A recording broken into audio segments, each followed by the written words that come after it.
nominations received, the two committees tasked to review the forms and to make recommendations to the Commission have cleared 13 candidates.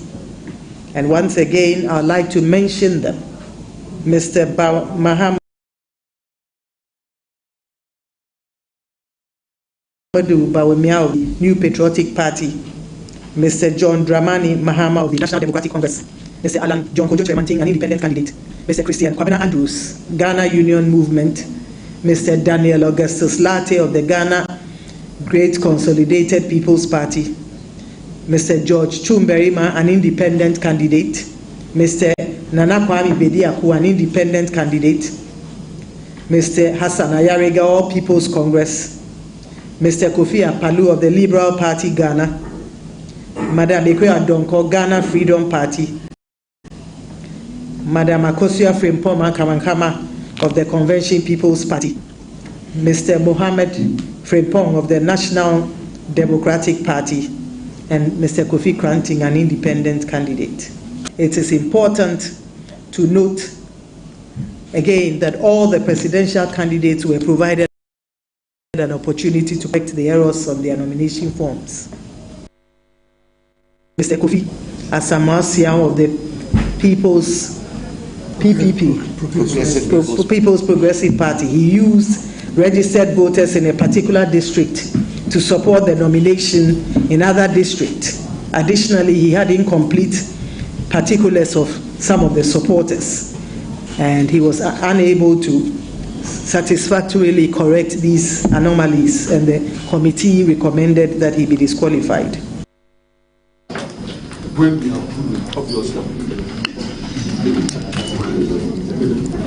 Number 7, NDC.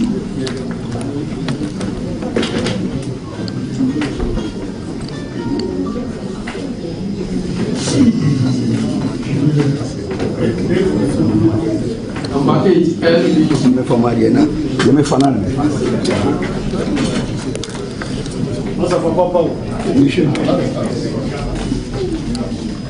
Number 9, CPP.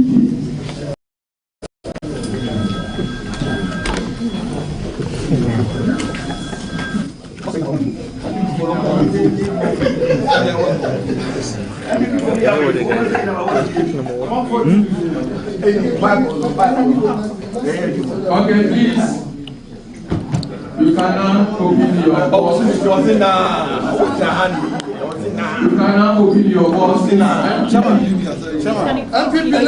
Let's make progress so that we write What do you? What do you do? New Patriotic Party, number 1. Number 1. Show it to the camera. This is me. Yes. Number 1. Please show it to us.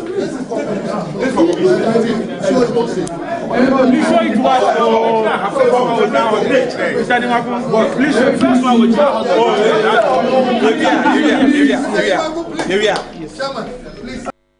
Mr. Bernard Mona also had incomplete particulars of supporters.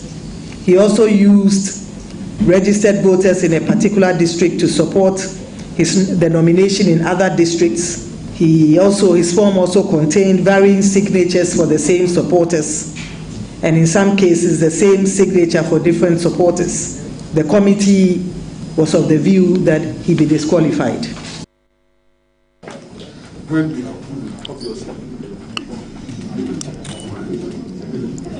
Number 7, NDC.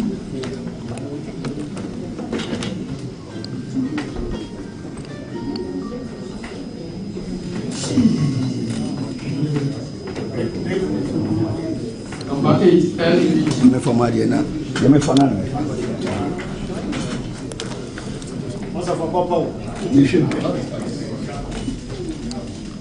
Number 9, CPP.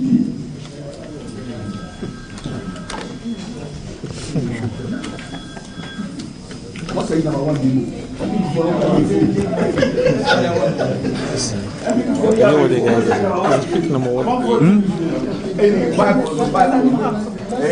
Okay, please. You can now open your can now open your voice. Let's make progress so that we write. What do you? Please, are you sure? What did you do? New Patriotic Party, number 1. Please, can you stand? Please, can you Number 1. Please show it to the camera. This is me. Yes. Number 1. Kindly go there. Kindly go there. And what we're asking for is actually not giving anybody any advantage. When you put the opacity and you still look, then nothing has been achieved. Because the reason why we're asking for opacity is that your eyes will not have an advantage of seeing any distinction difference. Go and fold them. No, hold on. Go and fold them. Yeah, no, hold on. them. Will you allow me to just make? If you are watching international ballot program, ordinary, your hand goes even into it without you. All you do is to shuttle and pick one. You don't look. But the moment your eyes can see and there are differences, you will be able to look for the one you're looking for and pick it out. That's why we're asking for opacity. And what Dr. Yerega said about an independent person putting on is actually a good arrangement as well to ensure that since there is doubt all over, let somebody who is complaining know not to be part of the that helps.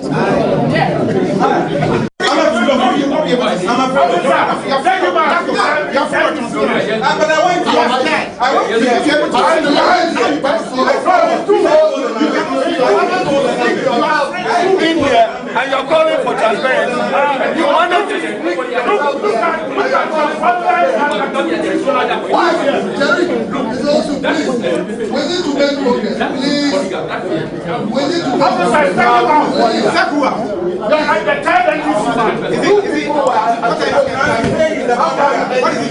progress. Let me respond briefly to the chairperson on the issue of illegal mining. I want to assure him and all of you that Akonta Mining is not engaged in any illegal mining anywhere in Ghana as we speak. Further, the Ministry of Lands and Natural Resources has, through the agency of the Forestry Commission, with the assistance of the military, made the effort to cordon off all 294 sites of forest reserves in the country and rid them of illegal mining as we speak. We will continue to work to ensure that this situation remains permanent. This government is determined to win the fight against Galamsey, no matter the cost in effort. I can also tell you, some of the chiefs are also involved. It is not only politicians. If you want to stop this, we should be bold to speak the truth. Some of the chiefs are also involved. I heard a chief complaining about politicians. Some, I'm not saying all, some of the chiefs are also involved. I have a video in my own constituency. It was sad, the River Pra. Well, how many of you knew that the River Pra was in the constituency of Kennedy Ohinia Japan? He says he knows politicians, MPP and NDC, who are involved in illegal mining. There's a direct call to him to name those people, those chiefs, and those NPP, NDC politicians. And I'll play that aspect of the video to you as we go on here this morning. But all we've done is to give you an idea of everything that happened for the most part of the latter part of yesterday at the Electoral Commission. The chaos that characterized the entire process of balloting. Now, there are fundamental questions on the minds of many of you, whether there's really an established process or procedure that the Electoral Commission uses whenever there's a balloting. God, this is not the first time we've done this.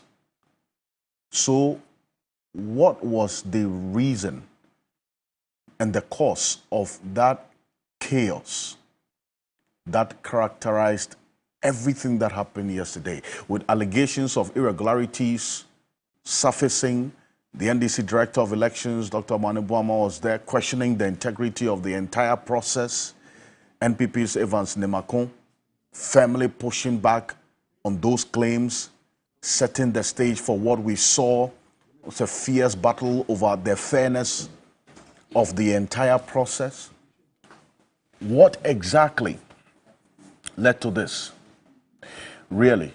And there are some people who were in that room yesterday. They will be joining us this morning to have a conversation whilst the political parties think about what to do with the numbers that they picked, the positions that they are going to appear on the ballot paper.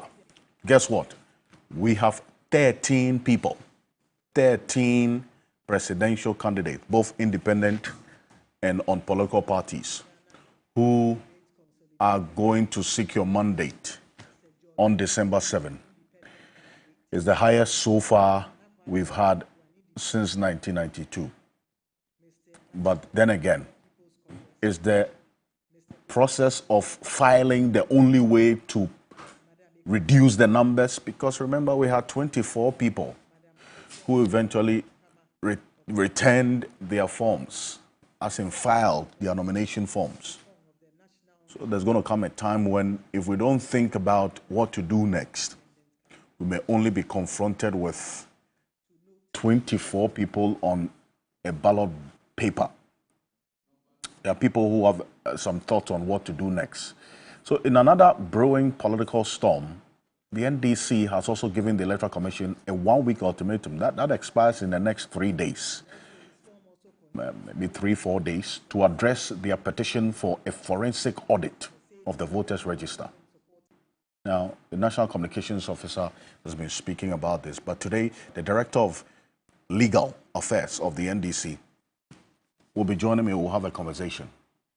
And then it's not just politics heating up the environmental activities. We're also talking about Galamsey as well. 6 civil society organizations alongside the Media Coalition Against Illegal Mining, they filed a lawsuit at the Accra High Court. They are seeking an injunction to halt mining activities in Ghana's forest reserves. There are some 6 people who have been identified in that. Their target is the LI 2462.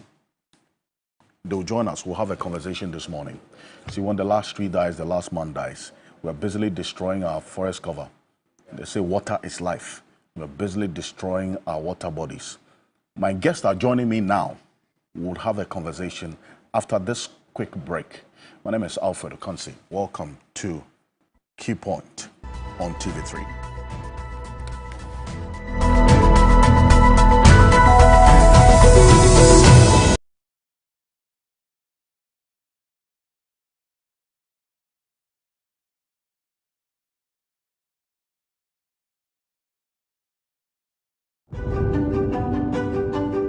In a place where conviction meets compassion, Heritage Christian University College stands tall, shaping futures and societies. Here, creativity isn't just a concept, it's the fuel for social change. But it's not just about entrepreneurship, it's about nurturing a spirit of service and community. We instill in our students the values of leadership and giving back.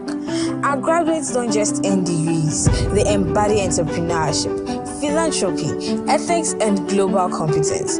Heritage is where innovation thrives amidst a serene environment, offering unparalleled experiences. Come, be part of our journey where creativity and community unite to shape a better tomorrow.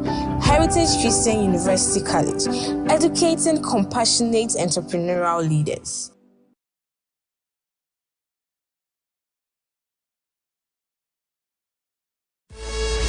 Prepare your hearts for a bigger, better, and an extraordinary night of worship as Jeanette Services proudly presents the 7th edition of Women in Worship. This year, we bring you the Rehoboth experience. Join the powerful minstrels like never before. Mercy Chinro, Ada Ehi, Diana Hamilton, Empress Gifty, and an all-female team Eternity featuring Effie Grace, JOA, Raffia, Achia, and Lordina the Soprano. Sunday, 22nd September 2024. Gates open 4 p.m. sharp. Oil Dome, Royal House Chapel International, Kaneshi Roundabout, Accra. Rates a cool 70 Ghana Cedis economy and 150 Ghana Cedis first class. Visit Airport Shell, Bachana Total, Community 11 1 and 2 Shell, or online via egotickets.com or dial *713 *33 *70 hash or call 0248 810 396 to purchase your tickets now. Sponsors, media partners, 3FM. Daughter, you still have a voice. This Sunday on Hot Issues. The Electoral Commission should not be seen conniving with actors who have interest in safeguarding their stay or prolonging their stay in power. What will the NDC do in the event the Electoral Commission does not subject itself to this audit? We'll hold Jean Mensa should anything happen to Ghana's democracy. Beyond the destruction of the economy, Nana Addo Dankwa and Dr. Mahmoud Bawumia are killing Ghanaian institutions softly. They must be held solely liable and solely responsible for their destroyed livelihood arising out of their failure to fight galamsey. We need to humble Dr. Mahmoud Bawumia. Hot Issues shows Sundays at 2 p.m. on TV3. TV3, first in news.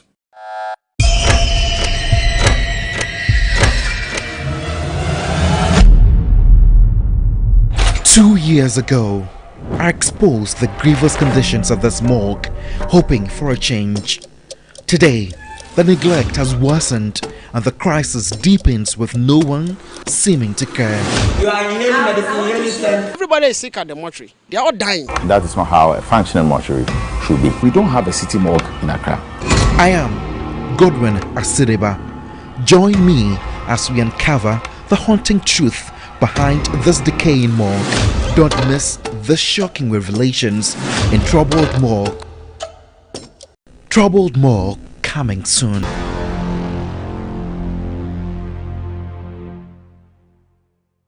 Go and make our ancestors proud. The pressure mounts. This week, the queens must justify their place in the competition. Will their charisma, intelligence, and beauty shine through?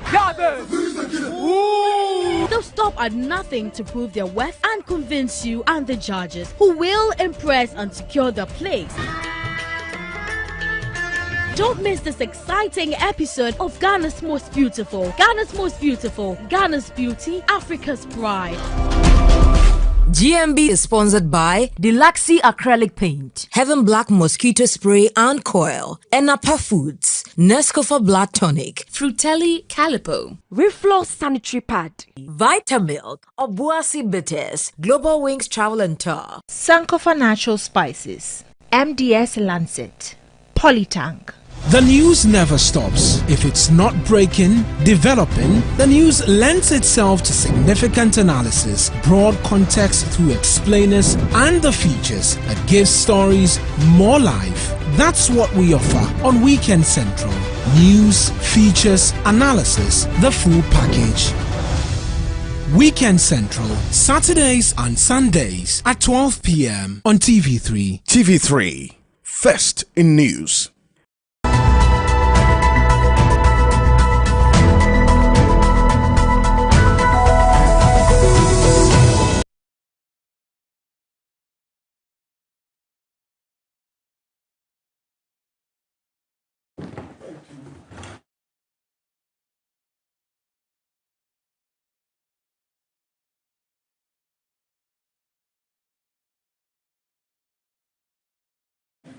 And welcome back to Key Point on TV3. We're live on 3FM 92.7, also on TV3 Ghana on Facebook and on DSTV channel 279. We're all across the world on 3news.com. My name is Alfred Okansi and welcome. As always, we are very, very interactive.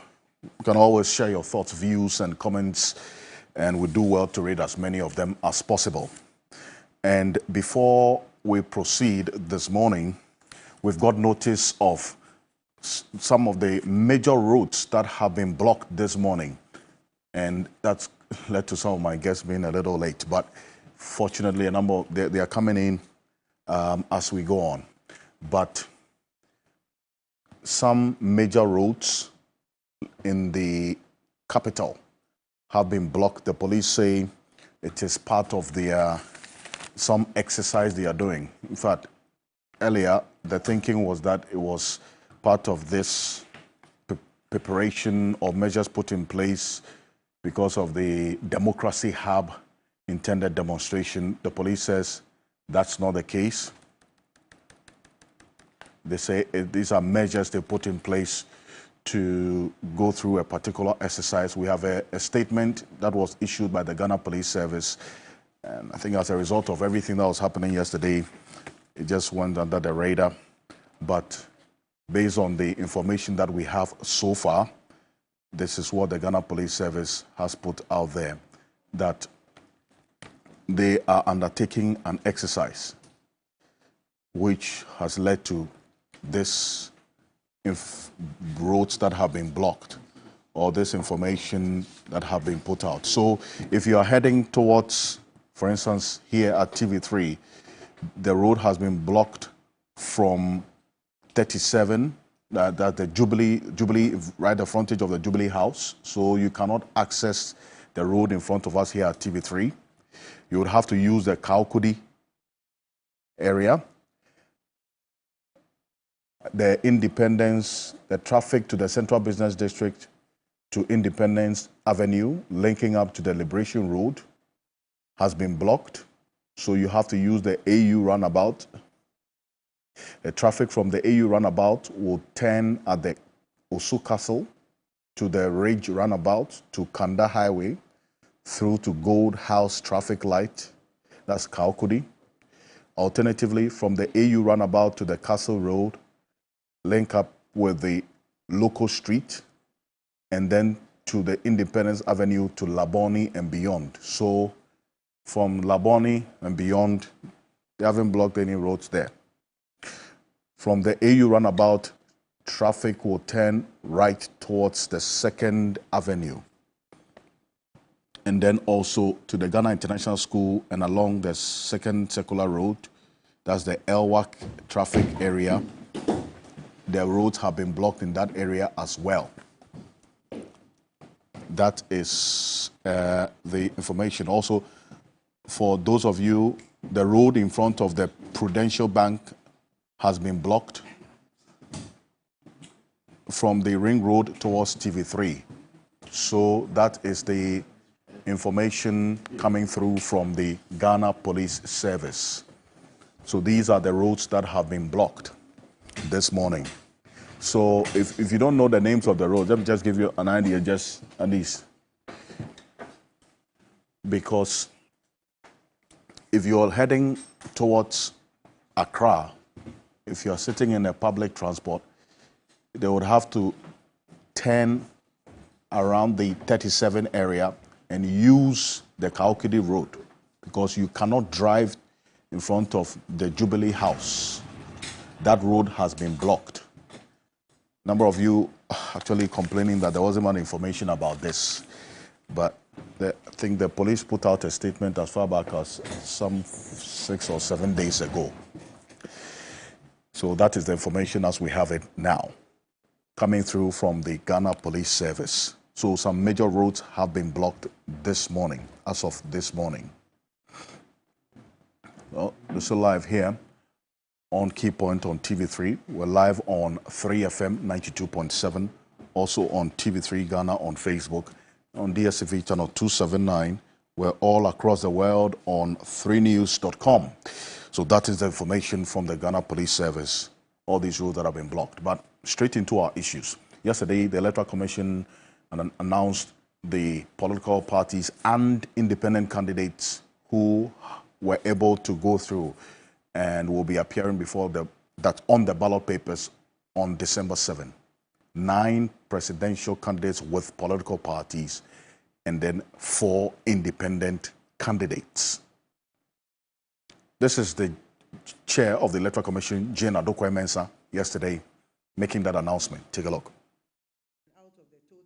24 nominations received, the two committees tasked to review the forms and to make recommendations to the Commission have cleared 13 candidates. And once again, I'd like to mention them.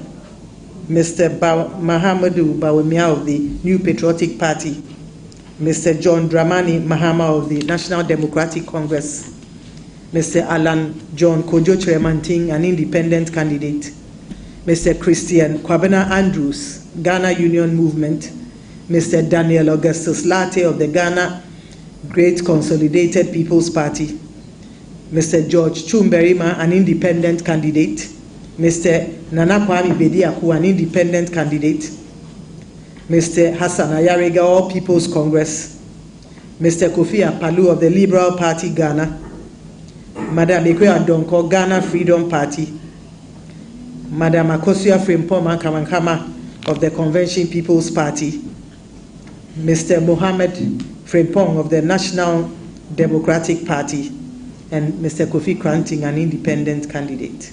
It is important to note again that all the presidential candidates were provided an opportunity to correct the errors on their nomination forms. So those were the names as announced by the chair of the Electoral Commission. And afterwards, there was some chaos that characterized the entire process of balloting, which we would get into in a bit. But some of the political parties that were disqualified have raised issue with the Electoral Commission that the reasons given for their disqualification are questionable. The PNC's Bernard Mona has been on and on about this. The Progressive People's Party, PPP, founded by Dr. Papa Kusindum, have also questioned the basis for their disqualification. But if you recall, prior to yesterday, they had their own challenges with the Electoral Commission, right? Even during the process of going to file their nomination. So this was the reason for their disqualification as outlined by the EC chair yesterday. Take a look. Asamasia of the People's PPP, People's Progressive Party. He used registered voters in a particular district to support the nomination in other districts. Additionally, he had incomplete particulars of some of the supporters, and he was unable to satisfactorily correct these anomalies, and the committee recommended that he be disqualified. Mr. Kofi Asamasia of the People's PPP, People's Progressive Party. He used registered voters in a particular district to support the nomination in other districts. Additionally, he had incomplete particulars of some of the supporters, and he was unable to satisfactorily correct these anomalies, and the committee recommended that he be disqualified. So those were the two reasons: incomplete particulars of some of the supporters. Well, Nana Ofori Owusu is the national chairman of the Progressive People's Party. He's with us in the studio.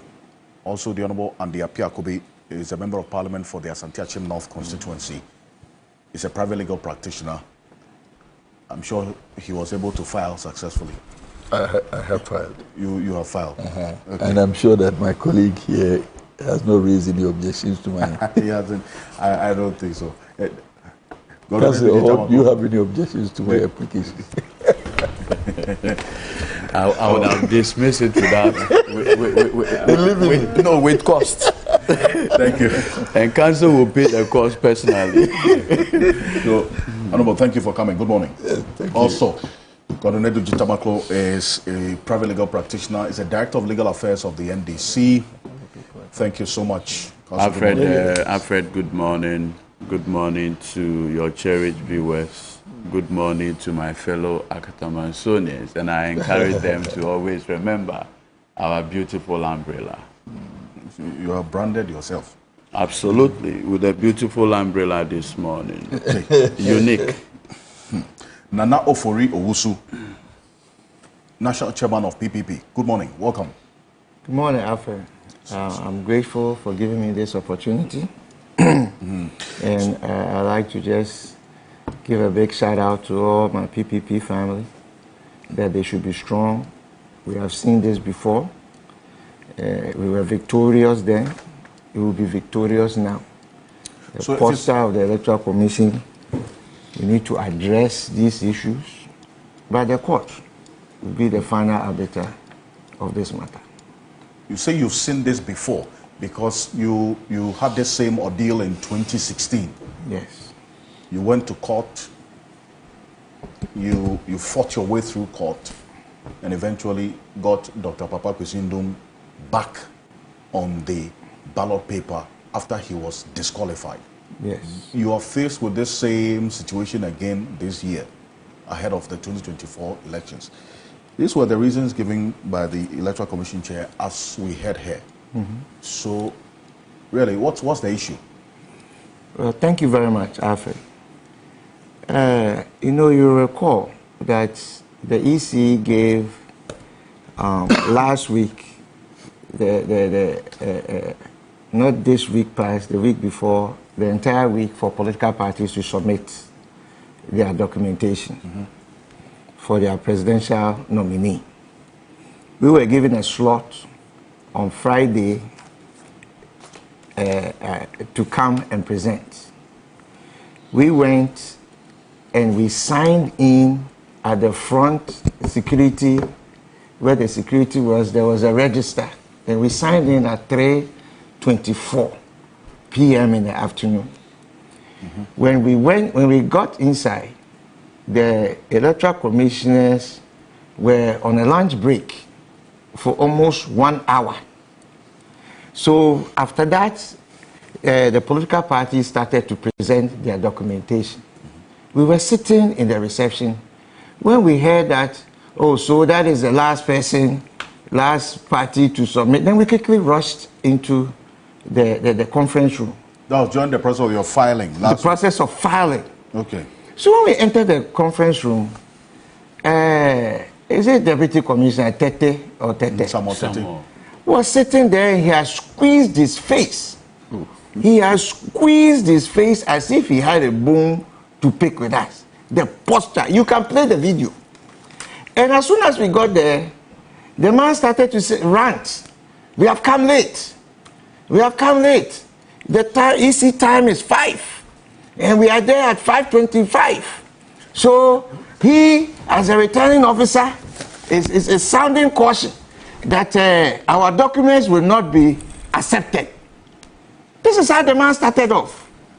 So when one of our lawyers pointed to him that we have signed at the front office there at 3:24.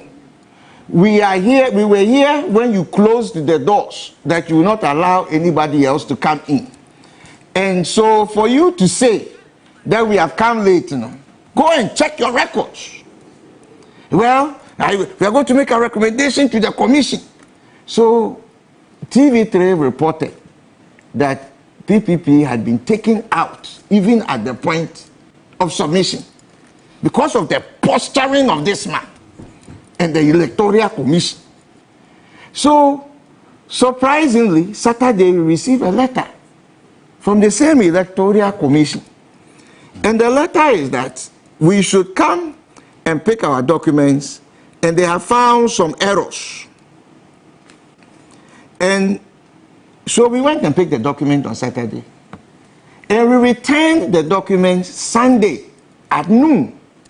But what is worthy of note is that in that letter they wrote to us, the posturing that they were talking about time and that we were not in compliance, was not in the letter.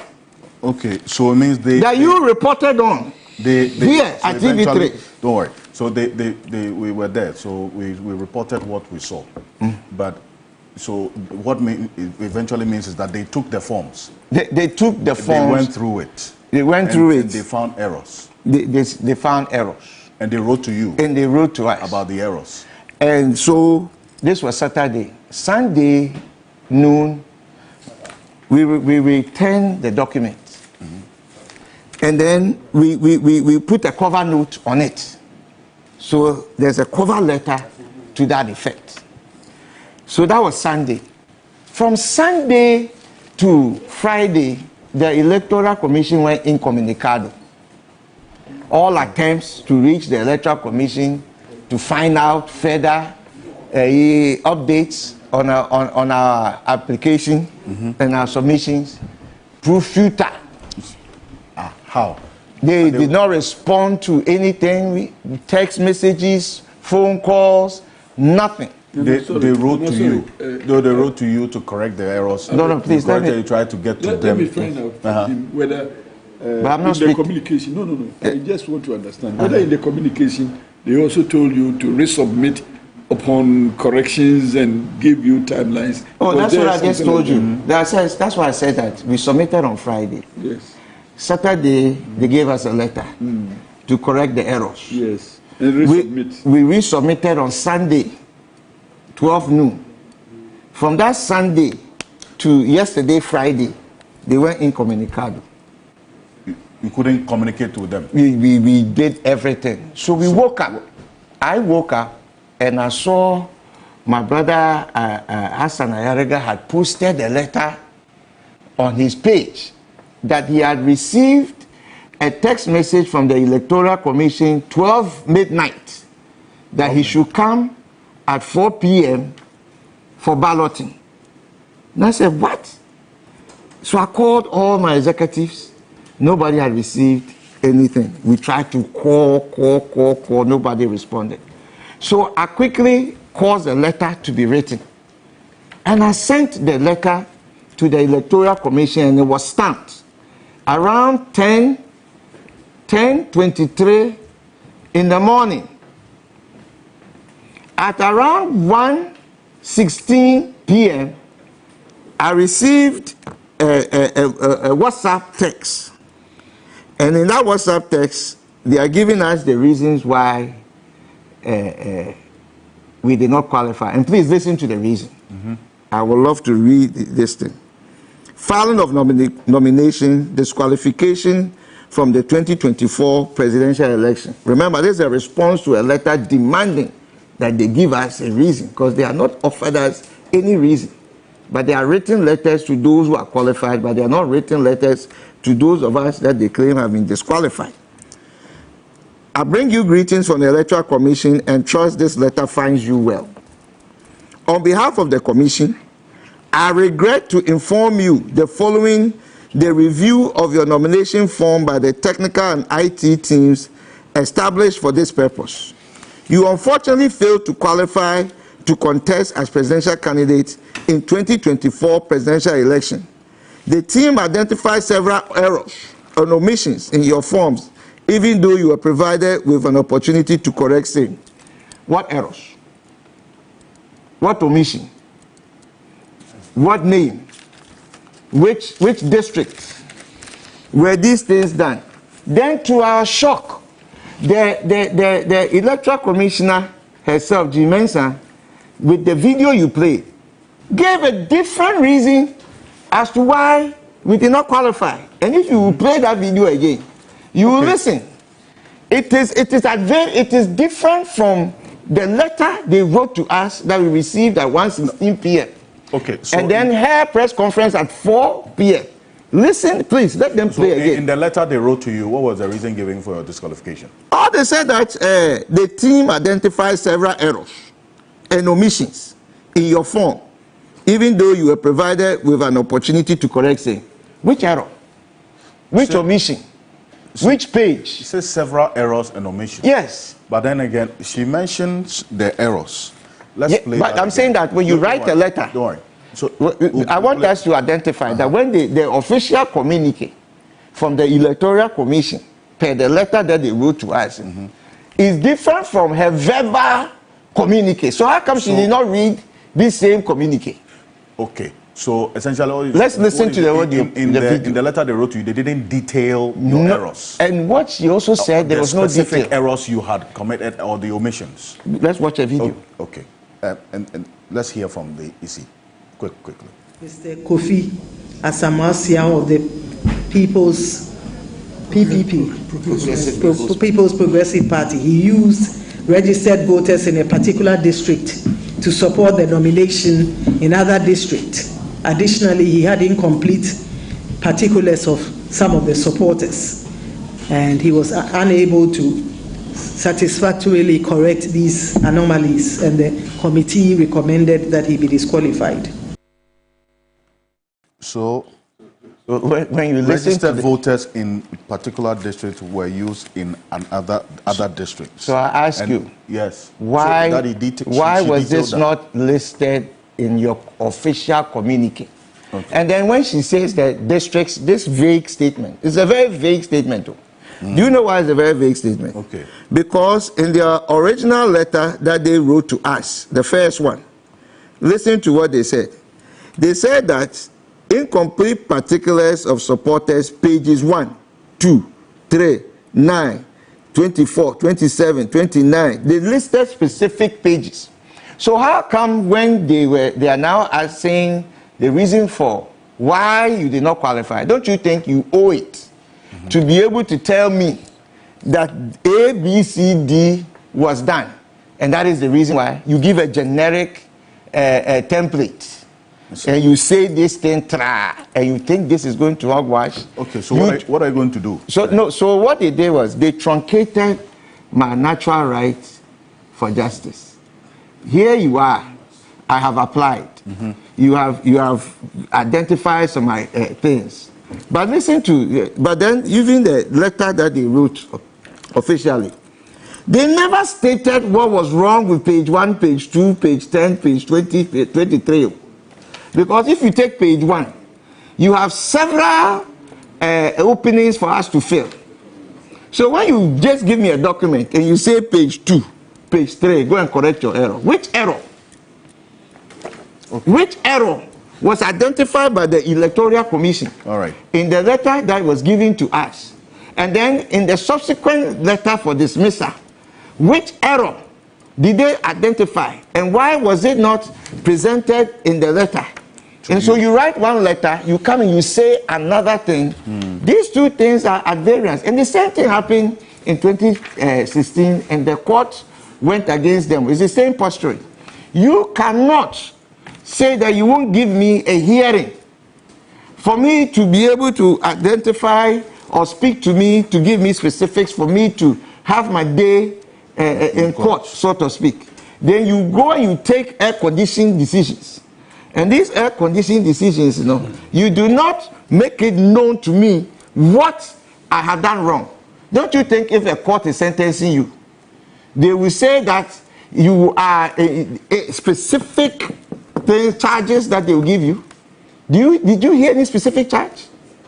Did they identify any specific community or district that we have been found wanting? This so-called statement that they made. And so that is why I want to let you know that they keep changing their mouth.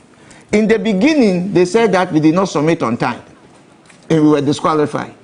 All of a sudden, that thing has disappeared from their subsequent reasoning. And having disappeared from their subsequent reason gives room for us to know clearly that there is something untoward that has been done by the Electoral Commission.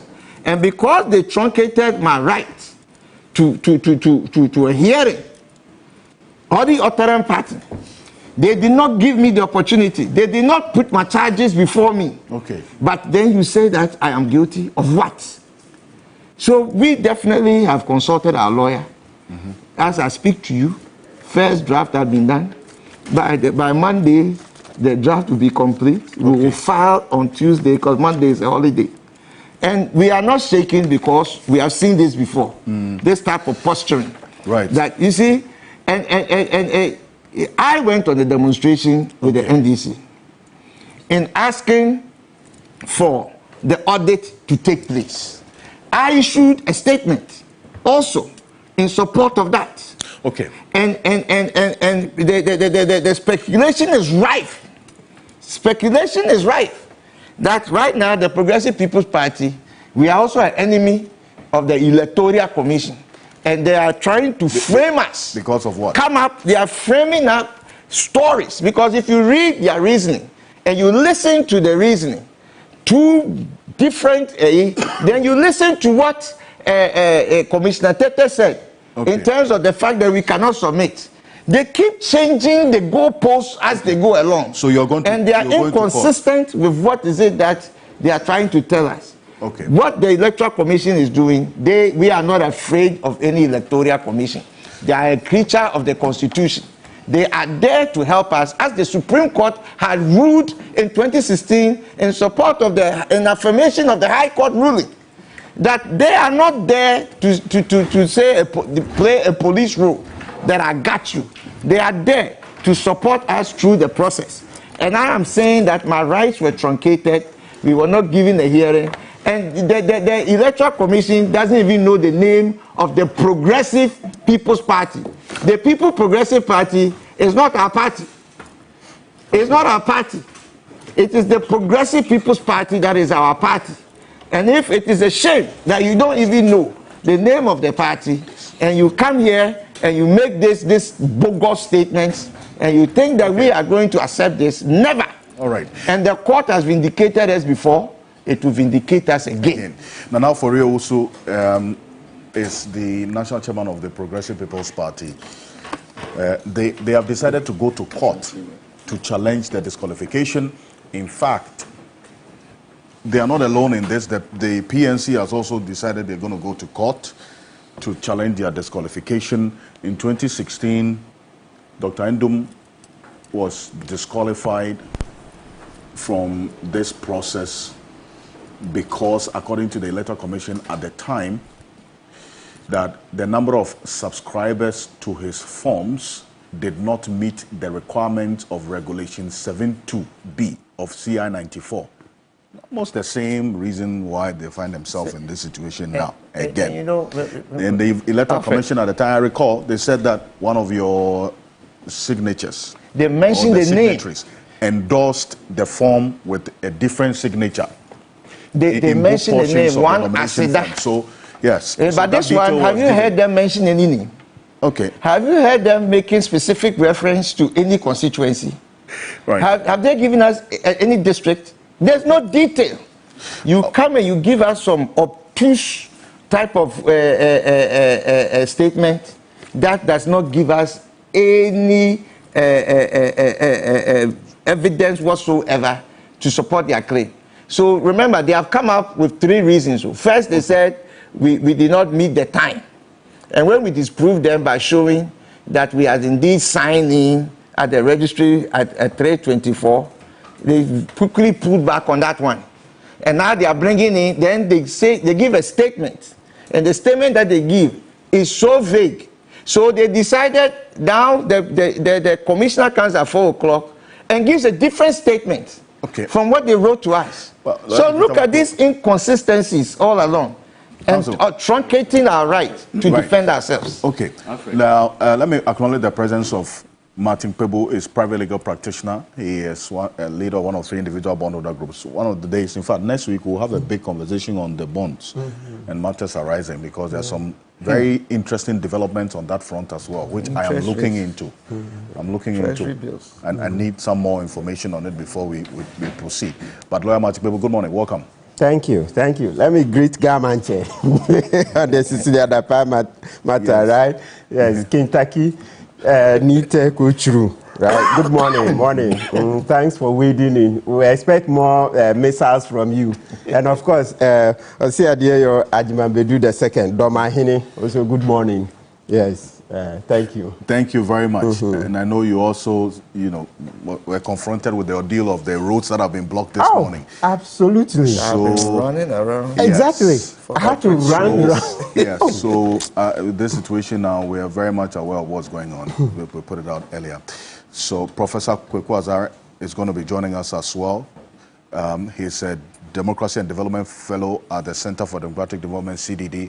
Professor Kweku Azare will join us shortly. But Lawyer Digitamaklo, there's a situation with the PPP. But then again, I want us to, in commenting on that, dovetail into what happened after the announcement. The chaos that we saw in the process of the balloting as well, and everything that characterized the entire event. I mean, you are not new to this, right? Yes, Alfred, once again, good morning to our cherished viewers, and good morning to my co-panelists. Nana, good morning. In fact, I saw him at the demonstration asking for the voters' register to be audited.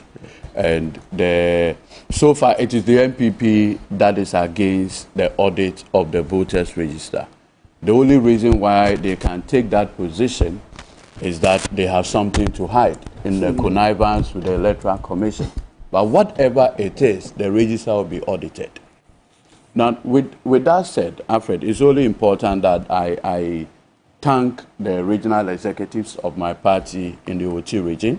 For the past 3 days, together with the national chairman, we've been touring about 8 constituencies there, sending the John Mahama good message to them and marketing our various parliamentary candidates.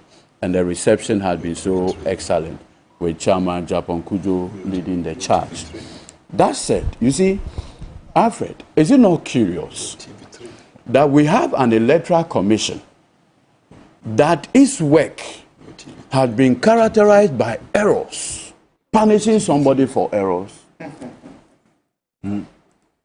Now, people call this electoral commission erotoral commission. That is how people call them now. Erotoral commission. Erotoral commission. Why is that? Look, through the voters' registration process, they kept making error. Basic addition and subtraction they could not do. It has to take the NDC to shepherd them, to guide them in that process. This is an electoral commission chairperson who, the 2020 election declaration, made about 5 different errors in putting up the figures. This is an electoral commission that was shielded from testifying in the court because Form 13, which is the presidential declaration form, do you know that the form that was used to declare Akufo-Addo president was done after we filed our election petition? And that is why she would never testify in the court.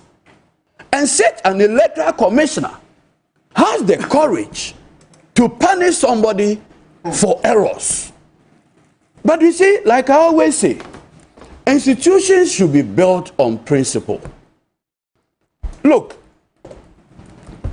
again, Dr. Papa Kwesi Ndum, if you recall, and I have the judgment of the Supreme Court here.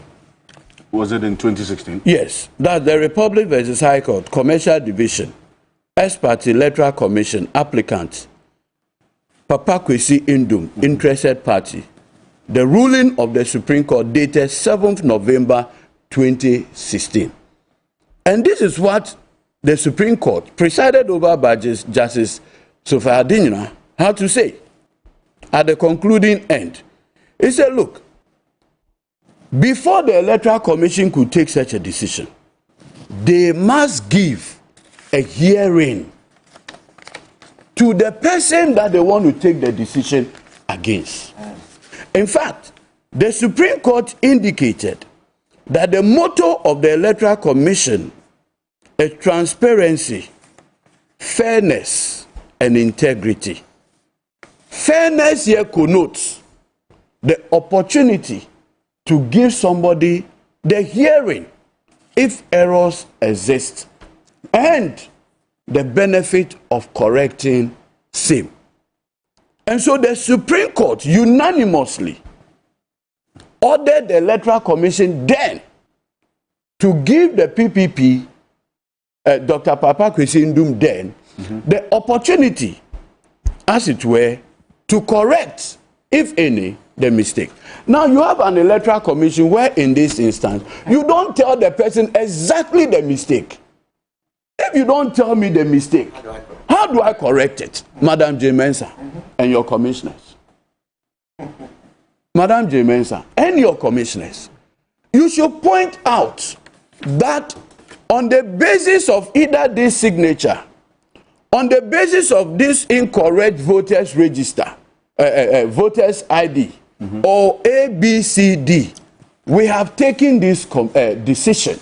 Madam J. Mensah, you are a lawyer, for Christ's sake. How do you expect somebody to defend himself when he doesn't know the nature of the charge and the particulars of the charge against him? That is why even in criminal trial, there's a charge, there's the particulars of the offense, and the particulars of offense give a summary of the accusation against you. So when you just come and say, and I heard that there were errors. Several errors. And you say several errors. That was what was. What is the meaning of several errors? You yourself, have you not been making several errors? But in each of the instances, the NDC, led by our director election, Dr. Mani Boama, had always taken the pain to say, Madam, this is it. So for instance, our claim, for instance, on the voters, the audit, I'm sure is going to be... We're getting to it, so I don't... We gave particulars, the discrepancies. That is what you do. For the sake of fairness, which is part of your motto. We should be interested in integrity. We should be interested in building institutions founded. I don't care whether it is PPP, NDC, MPP, or whoever. The requirement of fairness is fairness. In fact, Article 23 of the 1992 Constitution, okay? And if you come to Article 296, it said the requirement to be fair and candid encompasses the requirement to give somebody a hearing. How do you expect me to answer to a charge when you have blindfolded me? Madam J. Mensah, you have blindfolded me and you say, let's go into a fight. But you know, I find it quite interesting. And you see, the principle, the word there is transparency. If you go to the Electoral Commission, their corporate office, they have a logo. Right there you see transparency, fairness, and integrity. How can you say you are fair to somebody when he doesn't even know the exact nature of the accusation? See now, this is the... I mean, this Electoral Commission, look, I always say, give the person the opportunity. If the person doesn't exhaust that opportunity, that's a different kettle of fish. But when you don't, you blindfold the person and still expect that the person will do some magic. That certainly. And I just want to conclude, because we do not intend to waste much time on this issue. This is what the Supreme Court said.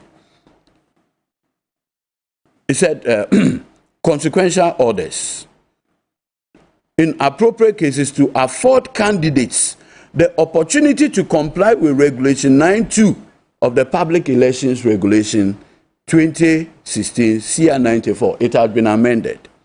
Consequently, to the above directive, we find it necessary and expedient to make a further order to stay all court proceedings pending in the various High Court against the applicant by some of the disqualified presidential candidates on the same issue of having been denied hearing to enable the Electoral Commission carry its out mandate. This is a judgment of the Supreme Court of Ghana.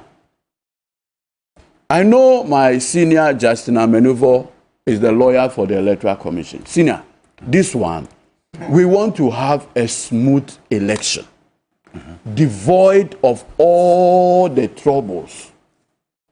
There is nothing that precludes Electoral Commission. Itemize the errors. Give it to the PPP. Tell them that, look, A, B, C, D person. And incidentally, in 2016, when Senior Yikwe Otu represented Dr. Papa Kwesi Ndum before Justice Chebafo, I was in court that day. Yes, I was in court that day.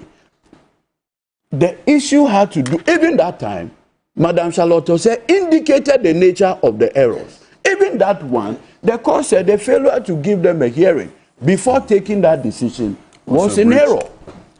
In this one, you don't even tell the person what exactly the issues are.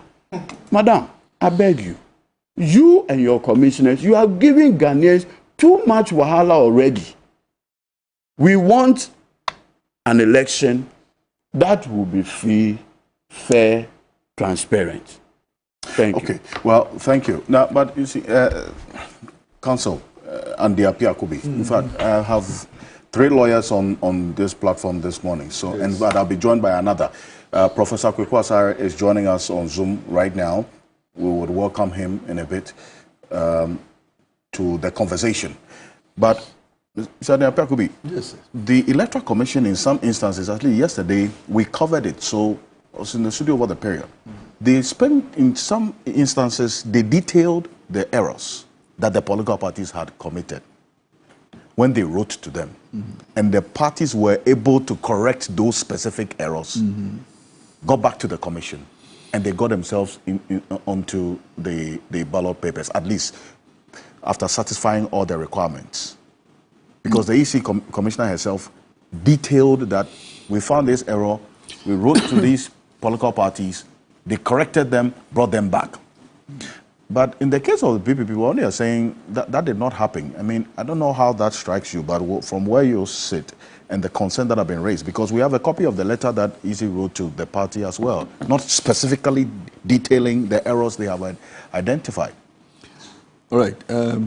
Abed, thank you very much for the opportunity.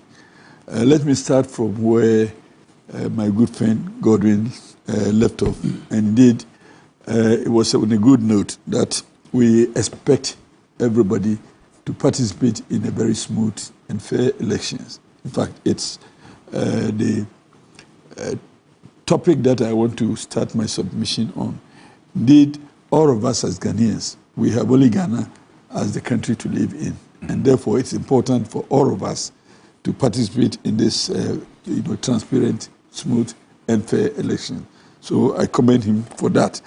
Nevertheless, I don't expect us also to be calling names of institutions that the Constitution creates. You see, we have only one electoral commission, and let's take it as such. I mean, sometimes when we get overexcited and begin to be throwing stones where there's no need, we don't have to, you don't have to accommodate that. I mean, we have one electoral commission. They may be wrong in some circumstances. They may be right in others. Let's ensure that we all contribute to the development of an institution that's supposed to deliver a service to the country. Because always, and I keep on reminding all of us that we have only one country to live in. In fact, the Supreme Court decision, as read by my colleague, was in reference to a case in 2016. But it serves as a guide for all of us going forward.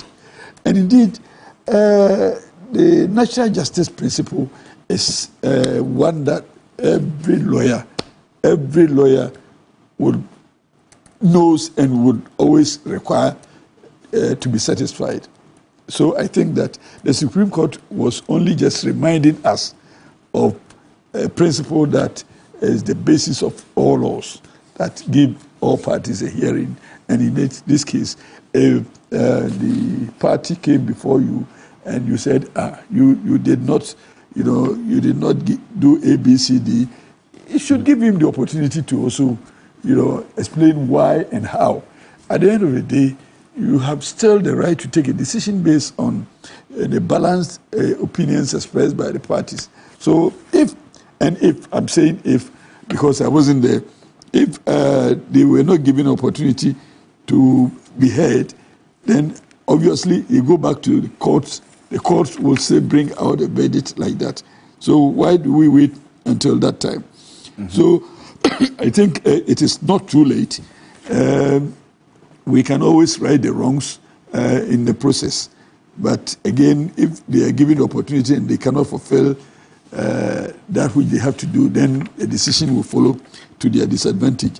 So I think that Supreme Court ordering that the other party must be given a hearing was only a reminder of the national justice principle. So I would also support the call for them to be given proper hearing. At the end of the day, giving them a hearing doesn't also connote that they will scale the obstacle. So, but again, at least you give them a hearing. In fact, if there are irregularities, as mentioned in the letter to PPP, these irregularities, they must be particularized so that they will focus on where they have made mistakes and correct them. Okay. So I think that it is not a very difficult call for them to be given better and further particulars of the irregularities so that at least they can correct themselves. All right. That being the case, I would suggest that we don't have to, belabor the point and go back to courts and all that, so they can call them back and then, make the necessary corrections. After all, they can be added onto the list. It is not too late to do that. And well, Counsel, Lawyer Martin Pebo, even in 2016, remember that the Supreme Court decision came in November 6th. We are in the September now, so we still have enough time for these things to be done. You see, some of these things, we don't necessarily have to bring it into the public domain as a problem that everybody must come around to solve. This is a very simple, error. I mean, it's not as simple as it looks. If it was that simple, I don't think that will be at this point. You see, people are even calling for demonstrations. That is why we see what we are seeing and the inconvenience that we are all enjoying this morning. And this one can be resolved around the table for all of us to have our peace. So why do we escalate this into the public domain for everybody to suffer? Because we are refusing to respond to a legal principle of natural justice. So for me, I think all this hullabaloo is unnecessary. It only raises the temperature of the country, which is unnecessary. Okay. Well, I mean, this is how it usually played out at the commission yesterday. You've heard the PPP matter. The courts, they say, is their first resort. They're going to seek justice because they've been dealt a blow of injustice by the Electoral Commission because of what happened. They didn't detail to them exactly what their errors were on the forms. Now they've been disqualified. Yeah, that's the way to go. Except, well, it doesn't hurt within the next 3 days for PPP to write to them. Because coincidentally, I've seen other presidential aspirants lacing their boots to write to the EC. Yes. I know Samuel Dankwa is doing a draft. I've seen it. I'm a bit involved. Then the Janet Nabila, So because the courts are closed till Tuesday, I think it's also reasonable. Electoral matters. The Chief Justice could even convene a particular special court to deal with these matters. But I'm saying that it is not necessary to go to court now. That's okay. Well, yes. So because effectively, the one that they will do a special court, because the election is still a bit relatively far away, you won't get a court within this time, between now and Tuesday. So it doesn't hurt to write to the EC. As I've said, I'm involved in some of them writing to the EC to draw their attention because some of the errors are palpably false. Look, let's use Apia Dankwa like this. Apia Dankwa, Jill Mensah went on this in the press conference. She said Apia Dankwa didn't present his vice presidential candidate's tax clearance certificate. Yes. Meanwhile, there's clear evidence that was done. Clear evidence. I don't know. He presented the tax clearance certificate of his there's written evidence. Black and white. So that's why I told you that Jimensa, I told you from day one that it was always clear that for me, at the time Jimensa was coming, she hadn't done anything. She hadn't made her mark at the bar. Like, yes, this is stalwart. So I knew there was going to be a lot of incompetence. She had it. Look, Mr. Apia could be, please, this is a democracy. This is a democracy. This is a democracy. We will never grow stronger if we don't call people out for their incompetence. Yes. So me, from day one, from the time she was being nominated, you see, I've always said it, because I've done checks from people who knew, and then this woman hadn't made a mark at the bar. So she wasn't a stalwart at the bar. She didn't have that confidence. You see, when you come to the bar, we have people who have made their mark. So when you mention Esimesi, everyone knows that, hey, Esimesi there, yes, it's fake. He's this incompetent. Jimenez hadn't made that mark. So I check, and that's what's following us. So with one of the issues you're involved in, there was evidence of the form that the commission says the candidate did not present, and it was there. Yes, right on my phone. I can show. You know, somewhere happy Adankwa. Yes, he presented it, and then the EC said no. They were so much in a hurry to, you know, go out there and make basic errors. So this one like this, if you take it to a court of law, EC, it doesn't look good. Because clearly, Apia Dankwa presented the vice presidential candidate's tax clearance certificate. It's in black and white. It's in black and white. Just rectify these things and allow them. But before we go there, because I didn't come in early, are people saying that the rigging that MPP rigged the balloting, it will stand? No, well, we don't have any evidence. Did you see it? No, we don't. You didn't see the rigging? No, we don't have evidence. Any you didn't see that the man picked one ball and picked a second? We haven't even gotten in there. But we did not see. You haven't seen the video? So, let me send it to you. Let me get to it. But that's another issue that comes up. Wait. You are here. I thought that's the first thing. That thing has to be redone. Let's, gentlemen, we're getting into the issue. We haven't even discussed that one okay, so yet. these are preliminary. These are your... we're getting into the matter. So I should restrict myself to PPP. Yes. But you are done. You are done with that. On the disqualification matter. You are done with that. Okay, wait until we get there, then we can see the video and then we can... For management of the time. Okay, no, I'm asking if you are done with that bit. The EC and I want to move on. Yeah, so the other... No, I think I don't have to repeat. Okay. ABG's already referred to the Supreme Court decision and those things. Except I have to add that, so please... citizens, let's not. I said you've already referred to the 2016 case, the PPP Indum's case, right? Except to repeat again, that. No, the clarion call that this is another reason why in 2025 the first demo will be for us to reconstitute this incompetent EC. As for this one, please, it's the first charge. The second charge will be asking for President Kufuor to be prosecuted for his gargantuan corruption. Right. Which you said you are going to do. Senior, you are G2, calm down. The law is there and you know it. If you want to bring out any action against anybody, the law is there. Yes, that's what I'm saying. It is not right for you to come. So you are going to go to court. It's not giving opportunity for you to lay when you were giving the ambulance contract to his daughter, they called me to ask my opinion. Hold on. So you said you will go to court. Yes, I'm presenting a petition to OSP for him to be investigated for corruption. Okay. When they were giving the contract to his daughter, the ambulance contract, did they come to ask me my opinion? So why are you saying if I say Kufuor is corrupt, he should be here to defend? So you when he was giving Oforiatta Minister of Finance, so that when we borrow, Oforiatta makes money for their family. Did he consult me? I'm not Oforiatta, so how would you say Kufuor should be here to defend? Even him. So you're going to pick that matter up. Gentlemen, hold on. So you pick the issue up. In fact, you had indicated investigation for corruption. No, I say even my learned senior at the point became dissatisfied with lawyer Edith Tamako. And left the 90 you don't have the floor. If you have any, you don't have the floor. Very well. I still have the floor. You have indicated on this platform that you are going to take cases to court. Yes, two are already in. Two are already in. You've already filed 2 cases against President Kufuor. This is the Adapa matter and the Oforiatta on the SML matter. SML. So those 2 issues are in court. The TV3, and what's already in court. Okay. So, and I'm saying that we will be presenting a petition for the prosecution of Kufuor. When you are in court already, thank you. And you want to use this platform to disguise Thank you. Let me welcome now Professor. Gentlemen, you don't have the floor. Your microphones are off. Come and say the lawyer. The opinion. Thank you. Professor Stephen Kwekwasari, good morning. Thank you for joining us.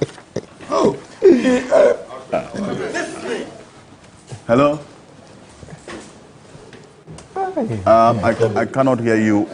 If you can unmute for us.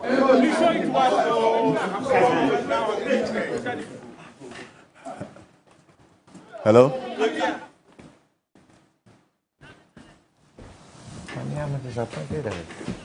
Hello, Prof, can you hear us? Muted, but still.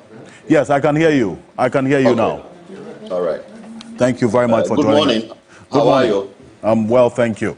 And thank you for joining us. Professor Stephen Kweku-Asare is a Democracy and Development Fellow in Public Law and Justice at the Center for Democratic Development, CDD. Now, Prof, on this particular issue, it appears over the period that the Electoral Commission has used this process of filing as a way of reducing the numbers of persons seeking to contest as president. We've seen that over time. So in this instance, we had 24 people who filed their nominations, pruned to 14, in fact 13 as we have it now. Is this really one that concerns you, especially because we're going to get to a time when if all these, say, 30 people pick their forms and they go through and they do it right, there will be no other means of reducing the numbers, and the Electoral Commission would have to allow them to contest. No, it doesn't concern me that 30 people want to contest. That is the essence of democracy. We have to tolerate everyone or anyone who thinks he is competent and qualified enough to be president. What concerns me is if there was an unspecified and unknown process that was used to cut down the numbers. That will be unconstitutional and that will be unethical.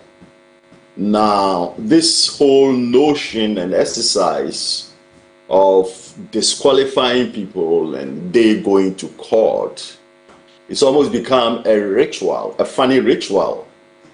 We have to be a learning society so we don't repeat mistakes. What is stopping the Electoral Commission from digitizing this whole filing process? Why should people and parties and so many people have to come to the Electoral Commission's office on a certain day, stop whatever it is that they are doing, sit there for hours, and then they go through, and then they go and dance? We can do that in today's high-tech world.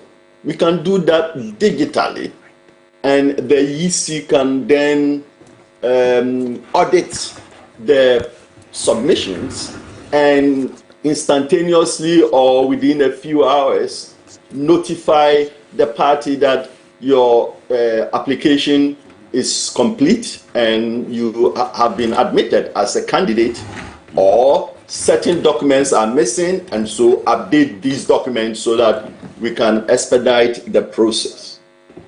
I do believe both the filing and even the balloting for positions could all be digitized, and it will save us all time and it will save us all the drama, on the proviso that it won't be a black box, that the process will be subject to an audit by a credible, independent accounting firm.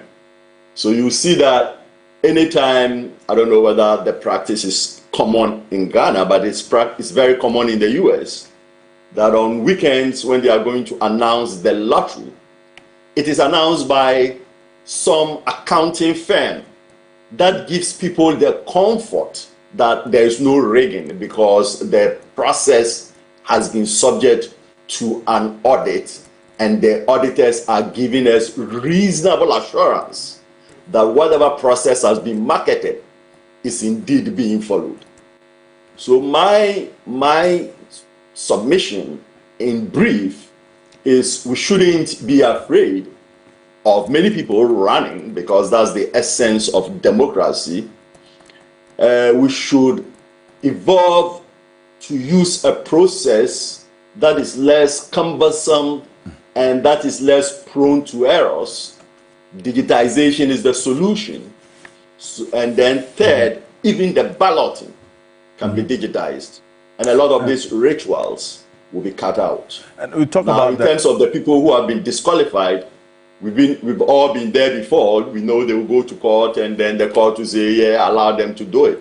So why won't the EC, instead of disqualifying them, just tell them, look, this is missing, so bring it? I mean, why do you have to disqualify someone merely because you claim they haven't submitted a tax form? Why don't you ask them, well, the tax form is missing, bring it? I just don't understand the taking of that drastic action of disqualifying them when they could be given the opportunity to remediate whatever problem that the EC has found.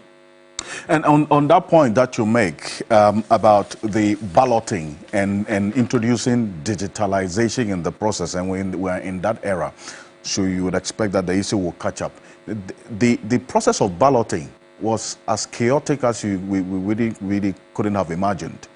At some point, they had to take a green rubber bag that was used for, I don't know, they said they put the water bottles that they came to serve the parties with.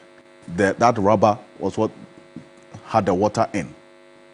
They took that green rubber that they used to serve takeaway parts, and that's what they put the papers in for the second balloting. Aside from that, there were some rules that were agreed upon that the parties wouldn't look into the rubber when they dipped their hands in. Some looked. And then also the objections that were raised around the table. And I know you've seen this as well. I mean, that chaos that characterized the entire ballot process. I want us to, Professor Kukwasa, kindly hold on a bit for me. I'll play a bit of that, and we'll take the conversation from there. Let's take a look at the chaos that characterized the entire balloting process and why this concern that it cannot continue. Were there no rules? What was the precedence? No procedures for this process? So much that you have to use polythene bags for the most important part of the balloting, that is the positioning of the parties in Ghana. Take a look. No, they are. Check this and check that. They are all the same. Do you want me to show you the difference? Hello. Don't take care. I'll take these things away. Hello. Please, no, please. This is the ball that is contesting. Isn't that the ball? You have to compare with. And let me show you why I'm saying it's not the same. Hello. If you have one, let's. Please pass it on. Why would you give that? Give the roll. No, but we've shown you all the balls. Please. Okay.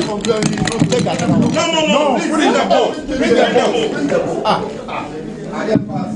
NDC. It's right before you. Just examine. Sit down. Just examine, please. Just examine and let's make it. Just do your examination. Do your examination. What is all the speech? We are talking about unbiased. If you have to bring it and change it. If they wanted to change the whole box.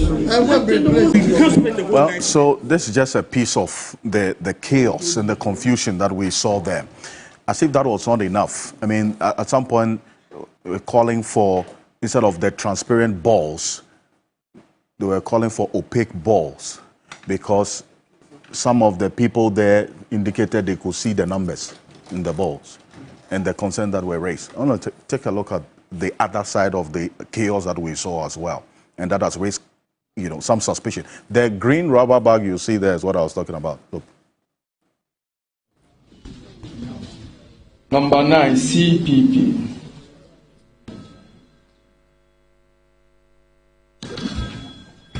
Let's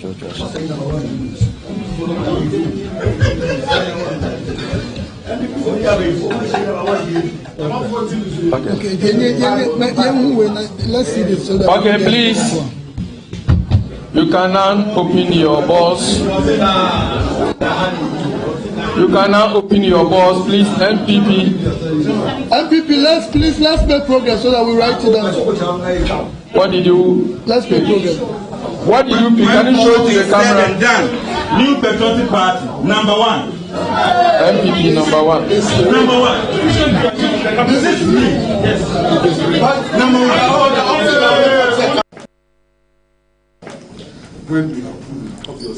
So this was what the video that generated the conversation about the suspicion of a possible swap. But then Noble Cosbianan, who was in the room for us, stood behind Evans Nimakon and Peter McMenu and took the video from there. So I want us to take a look at that. Let's look at that video, and then that will bring some clarity. Look. Number 7, NDC.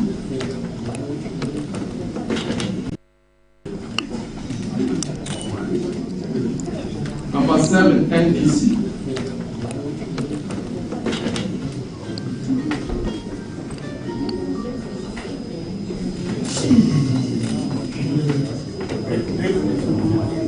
Number 8, LVG.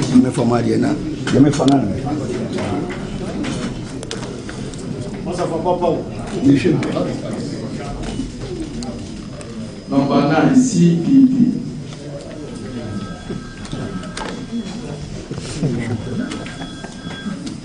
What's the number 1 demo?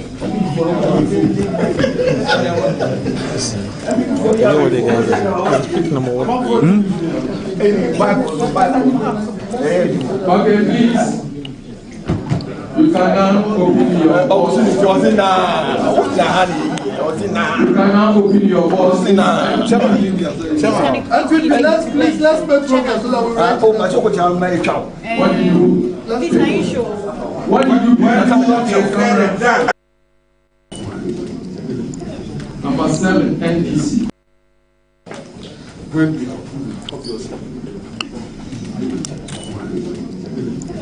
Number 7, NDC.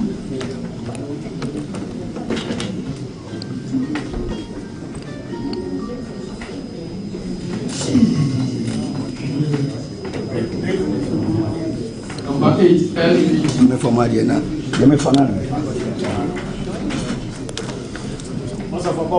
So the video on the screen, for the benefit of our people on radio, has Evans Nimakon having the ball and opening the second ball that had the one in there.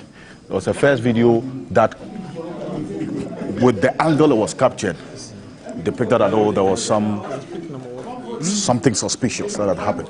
But the point of focus there as well is that green rubber on that table that the Electoral Commission used for the balloting.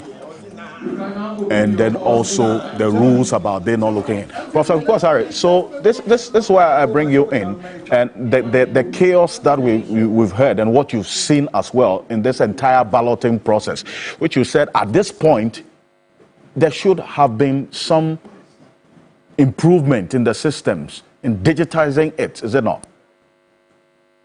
Yeah, absolutely. I mean, I can't see the pictures that you are showing me, but I can imagine the chaos. And you begin to ask yourself, we spend so much money on this electoral process.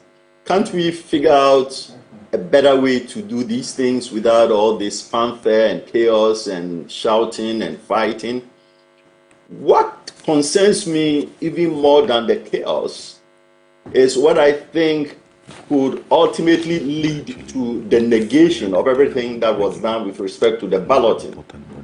I saw a clip where the commission had said to the independent candidates, for whatever reason, they had to occupy the slots from 10 to 13, and 1 to 9 somehow was restricted or was set aside for the political parties.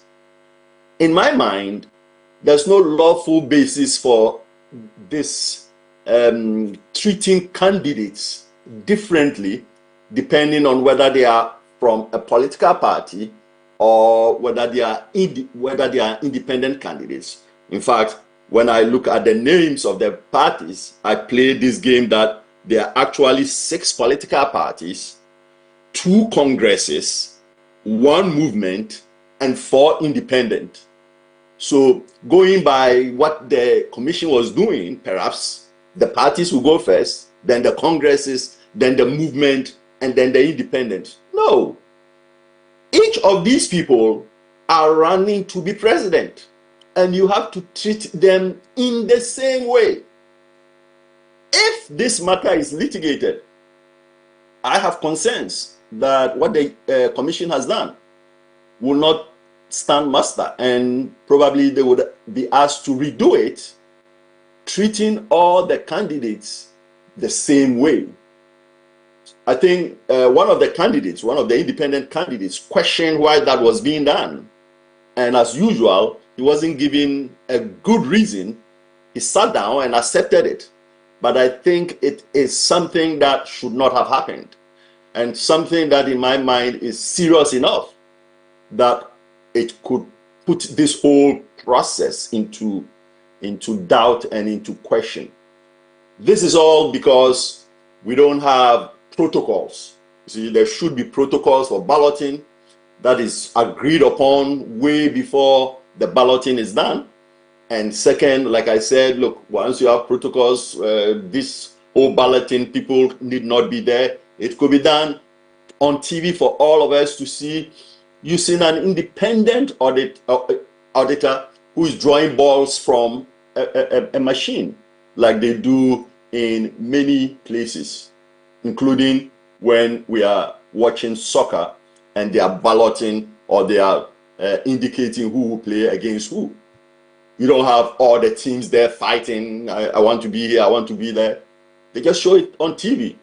They put the balls in an end, they turn the end, and ball number 1 drops. Ball number 1 represents NPP. NPP is number 1. They do it again. Ball number 2, NDC. NDC is number 2, and so on and so forth. This shouldn't elicit the chaos that we are seeing on TV. We have been at this exercise for over 3 decades. And it bothers me that we are not getting better at doing it. We are actually getting worse at doing it. And we need to sit down and ask ourselves, why can't we do things in a more streamlined way?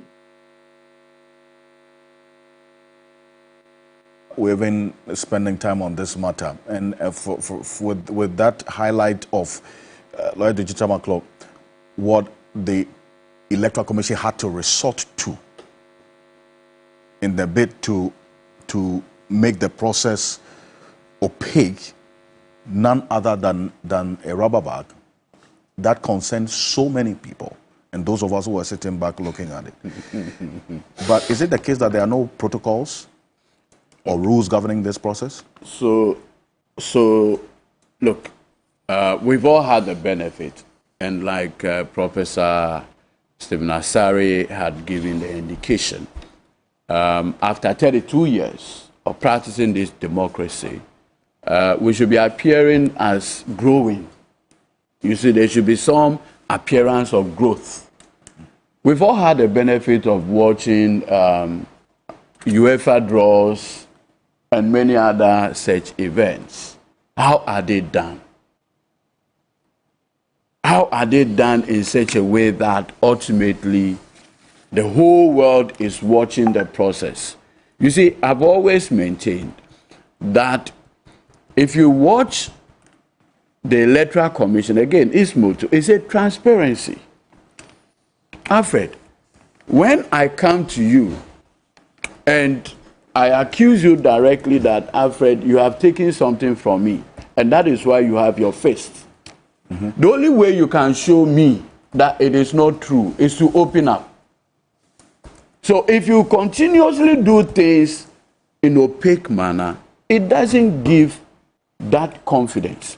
And I always say this again, that if you have a situation where there are known MPP operatives appointed as commissioners, it doesn't build confidence and trust.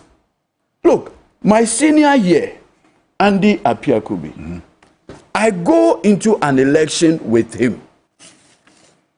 Then it turned out that the referee in the last election was my agent at the collation center. How would Andy take it? So you have a situation where the person who is supposed to shepherd the electoral process, Commissioner Apiahene, Doctor, in 2020, at Bono region, during the coalition, the regional coalition, he was the IT rep of Nana Addo Dankwa Akufo-Addo there. 2 years down the line, Akufo-Addo makes him a commissioner. This is bizarre. And look, I've always said that the greatest danger to the 1992 constitution is Akufo-Addo. Why? Look, this man had destroyed every institution that we have toiled to build. And you know why? He has no self-restraint. Look, I give you this example. When President Biden became the US president, Democrats were up in arms against him. You know their concern? That the US Supreme Court is skewed against the Democrats. So he should do something about it. Remember that the 9 Supreme Court judges of the US is nowhere in the US Constitution. And so they wanted Biden to expand the US Supreme Court and add more Democrats to even the numbers. Biden set up the Presidential Commission on the Supreme Court.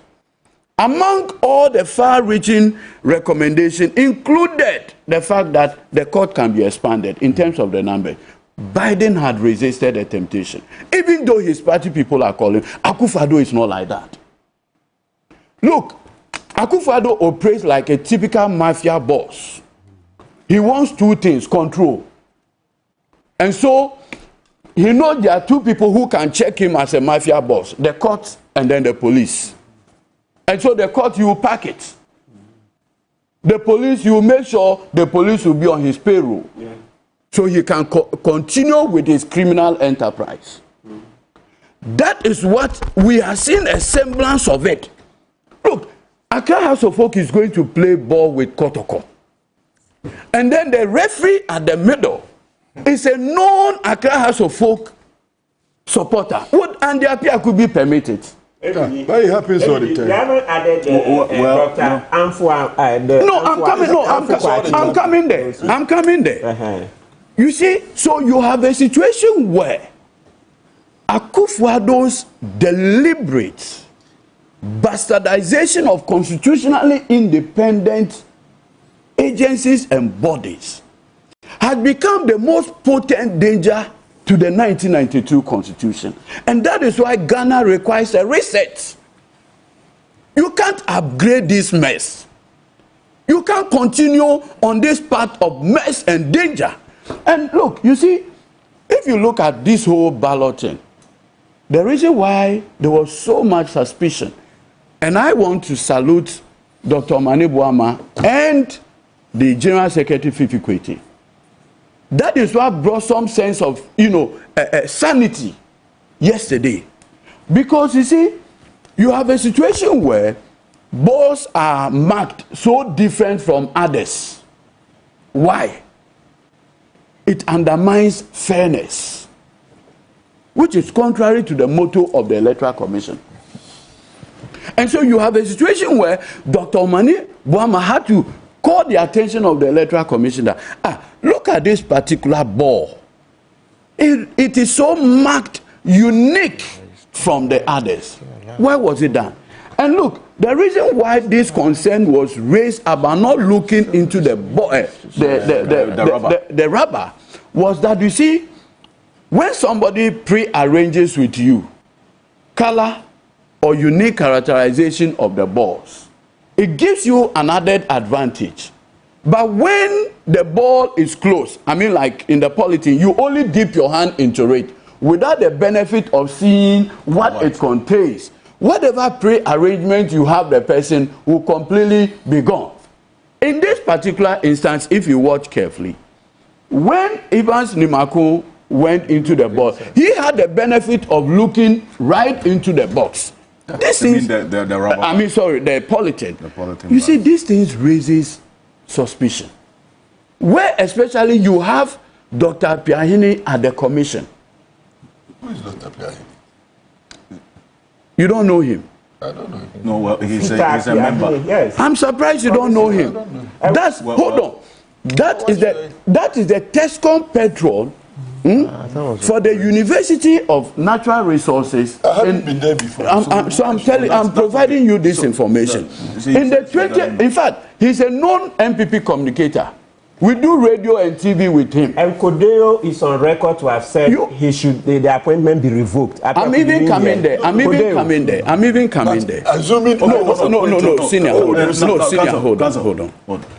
Not only that, in the 2020 election, the Electoral Commission brought a layer called the regional coalitions. So the political parties sent their representatives there.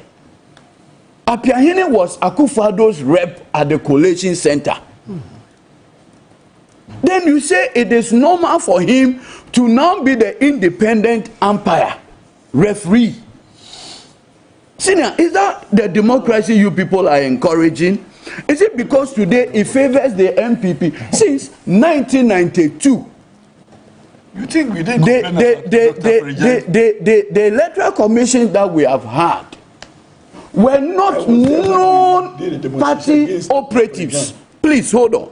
You can have suspicion that, Eduji may be sympathetic or this. But this morning, I am the NDC rep. And tomorrow, and now, Akufo-Addo has given us, all of us, the indication that fairness doesn't matter. Transparency doesn't matter. Integrity doesn't matter. What matters is that the end justifies the means. So, anybody and anybody can be put at the Electoral Commission. Let's see how it goes. Today, you are in power, so you can justify it. Tomorrow, you never know. And I've always said that, look, the 1992 Constitution have survived 32 years from 1957 today. This is the only constitution that has survived longer than all. The only reason is our resolve to play by the rules. But Akufo-Addo believes that he cannot play by the rules. And so he's bending the rules. I have no doubt at all in my mind that the events, the thing that happened yesterday were so bizarre, it should not be permitted to go on again. It is terrible. It makes our democracy appear, quote unquote, crude. Well, Randy Apiakubi, yes. See, you, even if you didn't watch yesterday, what I've showed you this morning, yes, what you showed me this morning, does it not concern you in any way? At least based on the chaos, the confusion, the back and forth. I saw two ballots, one with Chairman McMenu and one with Evans. One of them I saw as black and it was one, and the second one I saw as red and it was also one.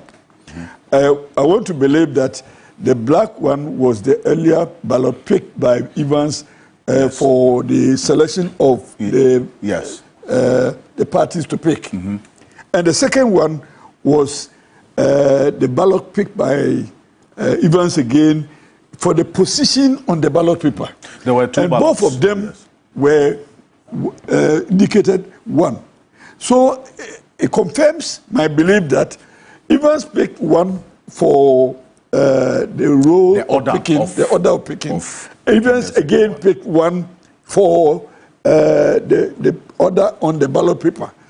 As far as I'm concerned, I didn't see any such swapping as you're talking about, but I saw one black with Chairman McMenu and one black with Evans, one red with Evans, who showed it to Chairman McMenu. I don't see anything wrong with that, but I see everything wrong with somebody telling me, go and pick a ballot, but close your eyes. I see everything wrong with that. No, it says you should close your eyes. Or don't look at it. It says don't look into the rubber while picking it. How on earth could you justify you instructing me to go to take steps to a place and pick a ballot and say don't look? I mean, that's when there's no reasonable justification in that proposition. So I would not do it. Go and take it, don't look. What does that mean? And again, there's something that I need to correct. People are saying that why did you do this? Why did you do that? Why did you do this process? And I tell you, I've been to IPAC meeting before. All these things happening that we are seeing have been discussed and accepted as a process. Including the chaos? No, the chaos was created by somebody who thought that he had a reason to do so. But in all fairness, they went to IPAC meetings before the balloting, and they agreed on the modalities of the balloting. So anybody there, if you saw that they were doing something contrary to what you agreed upon, nothing stopped you from raising the objections.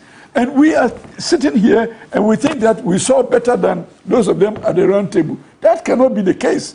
So, and again, people are complaining that this man, I don't know him. He said Dr. Pierre Hinosu. I don't know him. Okay, well, you have been told who he is. Edwin told me, and Martin is telling me, but I don't know. Okay, don't worry. But you see, relax. Codeo is not the person to speak to electoral commission. Codeo represents all of us. Listen, and Codeo cannot speak to electoral commission because, look, let me tell you, Article 46 of our constitution, and it says that the electoral commission is independent. Then 295 plus 8 says your independence doesn't mean that the court cannot supervise you, etc. But it's Codeo a court. And so, by that and the constitution says that it is outside the control and direction of any person or authority. And therefore, who is Codeo to speak to electoral commission and say, do that, do that? You can only make suggestions. No, they were not speaking to the electoral commission. You can only... Maybe just to draw your attention. When Akufo-Addo did the appointment of Apiahene, Codeo then raised concern. Right, thank you. That he cannot ensure the neutrality of the body. So let me go on. When I was in Legon in 1992 and Dr. Farijan was being appointed. In fact, Nooks at the time even opposed.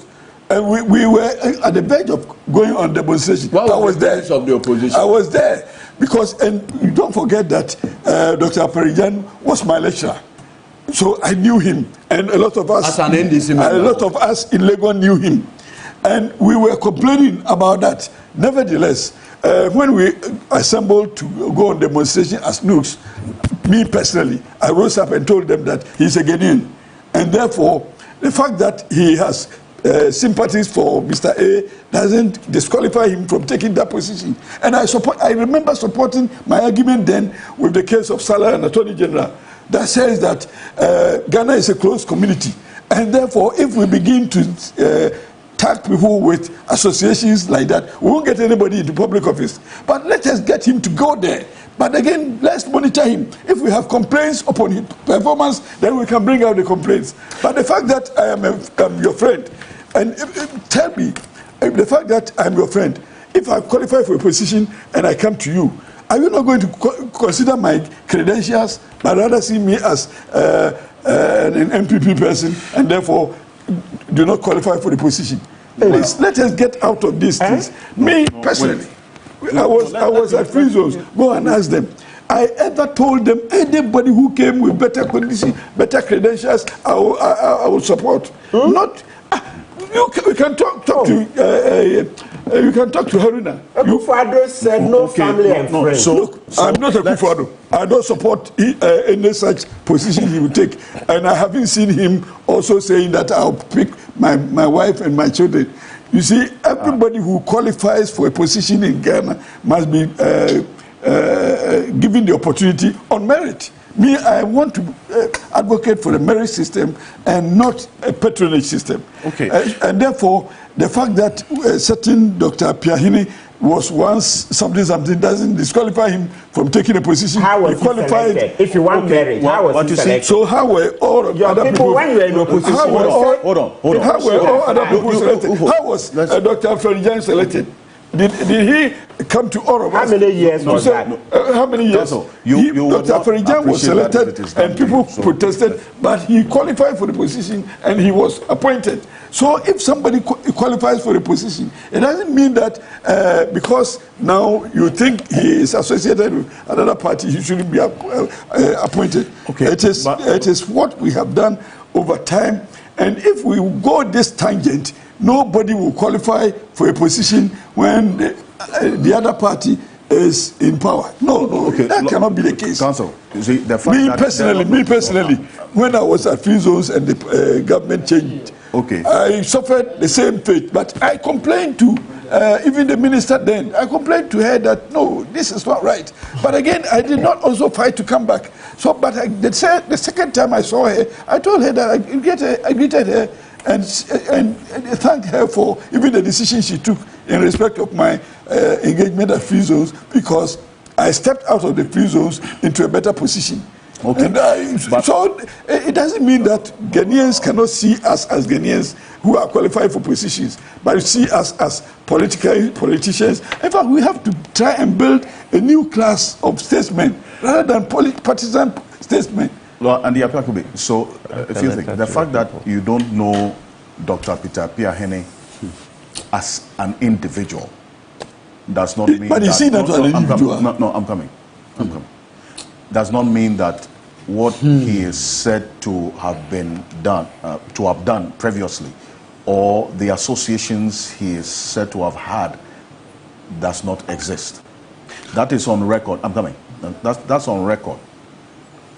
That's number one, about his representation of your party publicly and openly.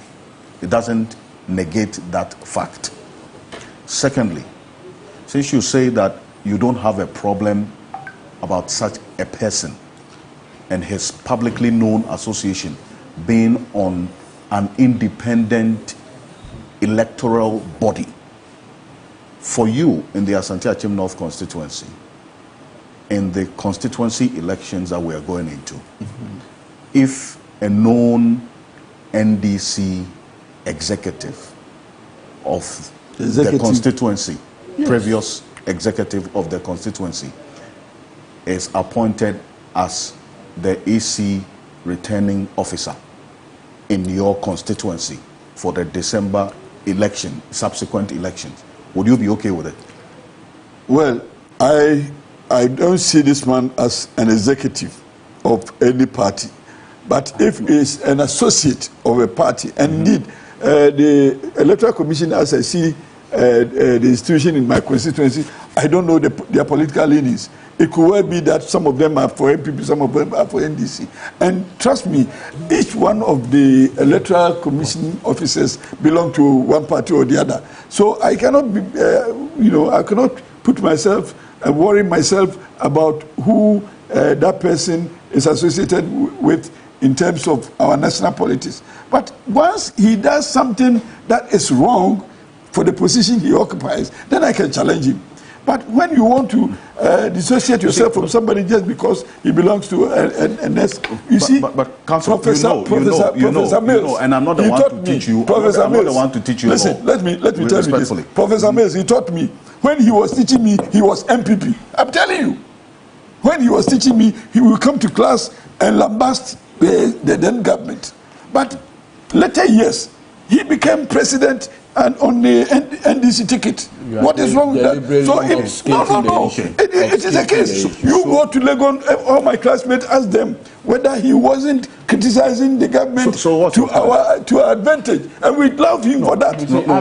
Hold on. You see, what's your point? So the fact that you are NDC doesn't mean I'm saying that the party. Then Prof was against the sitting government. But how does that make him an MPP? No. You can be critical of a government without being MPP. Yes. The same way this man can be critical. No, he's a regional officer. Hold on. The regional IT director of MPP. Was it not his job? An officer. He was IT officer. If I apply to be IT officer in NDC, And we won't give you that position because you are MPP. Oh, how are we going to give you that? So you say you don't see anything wrong?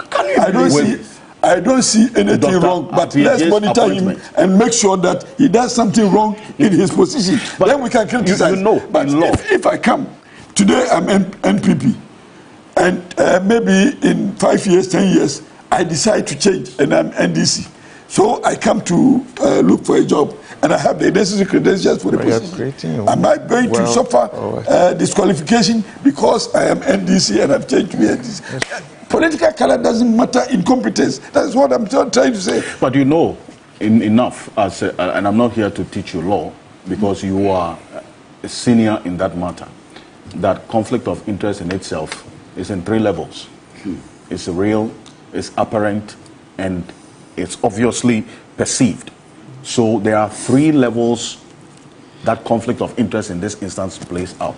And all of these levels ticks the box of what we are talking about. And you are not concerned about it?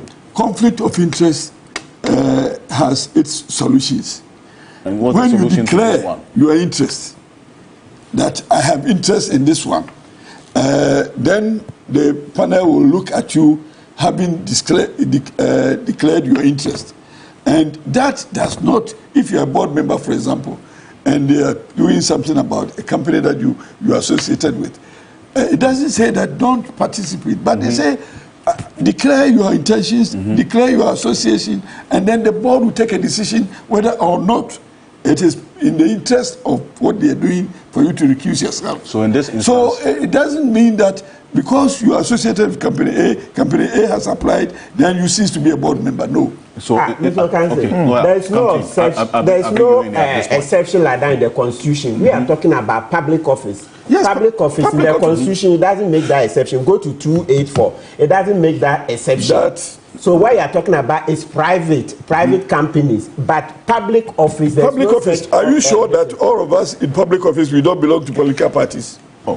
We do, but the Supreme Court said that don't declare your interest there. As soon as you declare, rather you are out of the door. That's the Clocksack versus. I was looking at a board situation. In fact, this is where I bring you in. So Kufu JSC says you need what is called neutrality. Yes. Hold on, please. That neutrality is crucial. Yes. What my learned senior is failing to understand is that in the specific case of Apiahene, right, he was an appointed MPP regional IT director at the Electoral Commission Collation Center, appointed by the New Patriotic Party.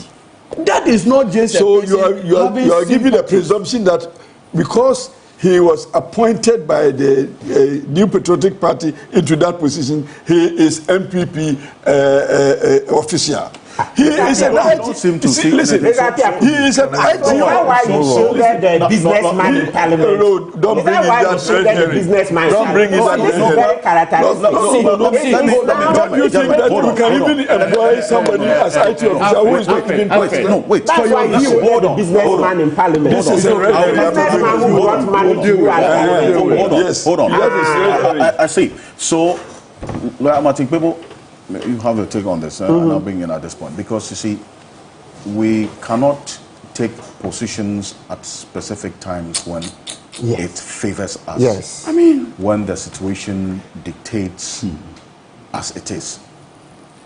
These instances, and I'm sure we've spent some time on this matter, so I really don't want us to digress, but I want us to put the situation to bed. Yes.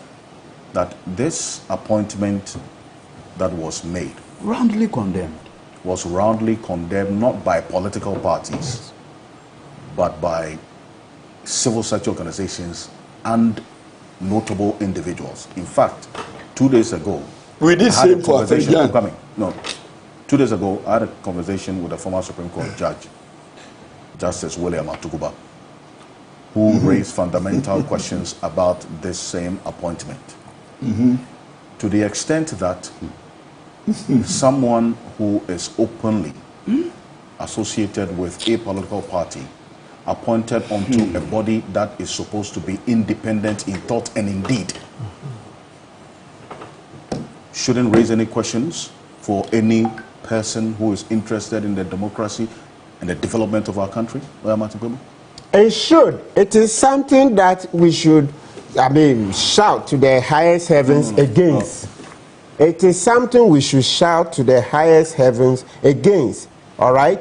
Because, look, when you look at Apiahini's credentials, let me go through, then you see. He was member of the 2022 Bono Regional Election Committee. 2 of the MPP, thank you very much. Then 2, he was Bono Regional IT Director for Election 2020. Election 2020, Regional IT Director. 3, he was Bono Regional D-Day Coordinator for Election 2020 of the MPP. 4, he was member of the National Research and Data Analysis Team for Election 2020 of the MPP. 5, he was Regional Coalition Officer representing MPP at the Bono EC office for others representing the MPP. Yeah. 6, Regional Coalition Officer for MPP Internal Coalition for Election 2020. 7, he was member of the Bono Regional Communication Team of the MPP. 8, he was member of Let My Vote Count Alliance, Evans Nimanko & Co. 9, he was a member of the organized training for all Bono constituency D-Day coordinators, parliamentary candidates, chairman and secretaries for the election 2020, that's of the MPP. 10, he was part of the organized training for all Bono constituency IT coordinators, can you imagine, and polling station agents for election 2020. Then 11, he was founding member of the University of Energy and Natural Resources, TESCON, the MPP. How could he not be TESCON founding member? I was a founding member of TESCON. His name is not Bono, not University of Ghana. We had not University of Ghana. The new university. University of Energy and Natural Resources. You don't know. The university was there as part of University of Science and Technology. Oh, but yes, and we had university. That one you don't know anything. No, I do because it was part of the University of Science and Technology, and they were located. Now the distinction is not is the most important. Now the evidence is so now let's go to Article 284. Mr. Kansi, I'm still on the floor. I'm still on the floor. So let's go to Article 284. I'm still on the floor. So 284 says we should avoid conflict of interest. And you heard what Mr. Okansi say. Conflict of interest can be real, apparent, or perceived. And look at it in the Constitution. You think. It says, yes, that's the Caesar's wife's test. It's called, those who do literature. You know Caesar's wife. She was rumored, yes, exactly, to have slept with his friend, Mark Antony. So Caesar said, no, please, madam, go. Caesar divorced his wife because she didn't live above reproach. So it's called Caesar's wife's suspicion. Test. Suspicion. Don't put yourself in that position. And the law is that 1 million suspicions will not generate into evidence. No, but when it comes to conflict of interest, as soon as you create the suspicion, you are out of the door. Let's go to Article 284. Article 284 says, a public officer shall not put himself in a position where his personal interest conflicts or have you seen any is likely to conflict with the performance of the functions of his office, or is likely. So please, conflict of interest, we don't always need it to be real. As soon as it is likely, there you stop. So this profile of Apiahini, Dr. Apiahini that I've read, look at all these positions in the MPP. Kodeo represents all of us. Kodeo represents all of us as citizens, right? When it comes to electoral matters, they are the number one CSO on electoral matters. And Kodeo has come out to say, Ekufado, revoke the appointment of Dr. Peter Piahini and then the Salima Mohammed. That's her name, right? The other lady, her mom. The Maslock CEO's sister, the red sister. Yes. Look, Salima, that revoked these appointments, and you are saying what? What are you saying, Apia Kubi? So is that why you shielded the businessman in parliament? The businessman who brought money to you guys in parliament? Yeah, because now it's showing. Yes, it's showing that is how you are. It is part of the argument. This is what we call. It is the integrity of the person in office that matters. The constitution says that once it looks bad, once the optics situation where this man has acted against conflict of interest against. Have you raised any issue like that? Is it because Oforiatta didn't raise conflict of interest against Oforiatta? No, you are not here. Please. Okay. Please. So this is what the Americans call smokes and mirror. You are smoking and mirrors. You live there, right? Smokes and mirror, double standards. Smokes and mirror. That is it. Smokes and mirror. Today is this. Tomorrow is that. Today you approbate. Tomorrow you reprobate. Today you approbate. Tomorrow you reprobate. Please. No. The constitution is clear. Yeah, so the constitution is clear that don't put yourself in a position where lawyer and yes. You are an officer of the court. You know that there is law and order in the court. And there's a procedure. No. You have made your point. Yes. You have made your point about the procedure that can be established. Lawyer Martin Pebu is making his point. Yes. And I want that to be allowed to proceed. So now, an issue, so that when it's my turn, so you shouldn't also interrupt. Let's Thank you. So, Mr. Okansi, that's how come in the Closak versus Attorney General, the Supreme Court, speaking through Yasantwa Sofe Kufu, said that, look, as a public officer, the day your political colors are known, you are out of the door. So how do you bring in Apia Ihine, whose political powers colors cannot be changed? It's like a leopard. A leopard cannot change his spots. This is turning the Supreme Court decision on its head. Supreme Court says, listen, and remember, we've made an improvement. You are talking about Farijan. Now let's go this way. First, there was an earlier Supreme Court decision, Menu, the Chief Director at the Ministry of... That's MPP NDC. Yes, MPP versus NDC. That earlier Supreme Court decision, the Supreme Court said, listen, a public officer can contest, all right, can be on the ticket of a party, but it's only when the party formally submits him to the EC. That's when he should resign. Let's repeat, a previous Supreme Court decision, I think that's in the year 2000 or so, MPP versus NDC. The Supreme Court said, public officers, yes, they can be part of political parties as long as the person has not been presented to the EC. He doesn't have to leave office. But the day he's presented, his nomination is presented to the EC, that's when he should resign. That was 2000. Now, Clocksack versus AG, more than how many? 22 years on, right? About 22 years or whatever, the Clocksack decision. The Supreme Court saw that, such a thing, no, it won't work. So the Supreme Court has improved the decision, saying that the day we see that you are green or you are blue, now I understand there's a difference. Yeah, I hear blue is MPP and then green is NDC. Yes, okay, good. I didn't know. Look, I went somewhere and said, somebody asked me. So the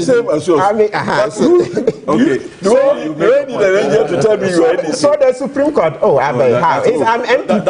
Everybody who knows me well from University of Ghana. So the Supreme Court said, no. Now, the moment your colors are known in the civil service, please, you are out of the door. And I'm saying that, so with such a situation, when the Supreme Court has improved the law, of course, we have our own issues with them, but they are also improving. It's a democracy. So as we have issues with EC, the Supreme Court also have its challenges. You remember they didn't bring out the Domlevo decision early, and citizens were very angry that by the time the Domlevo decision came out, Akufo-Addo had done everything that he wanted. When Domlevo caught Akufo-Addo red-handed, he and Osafo Mafu, right? And the Supreme Court sat Kukwasa, very late, right? Citizens were angry. So I'm saying that all the institutions, yes, you see, we are pushing. This the nation is changing. Some years ago, as a practicing lawyer, have to change. Yes, we are changing. As a practicing lawyer, I don't even dare talk about Supreme Court. But today, you see that I can boldly say, no, we are not happy. The court has to act timeously because Kweku Azar, Professor Asare, went and withdrew his case because the Supreme Court was being tardy, very slow. Of course, some of the reasons also, when I did the Demlovo case, some of it at a point we got tired, so we're also a bit slow. But when the court wants to decide quickly, they do. You remember the pink sheet case? The pink sheet case,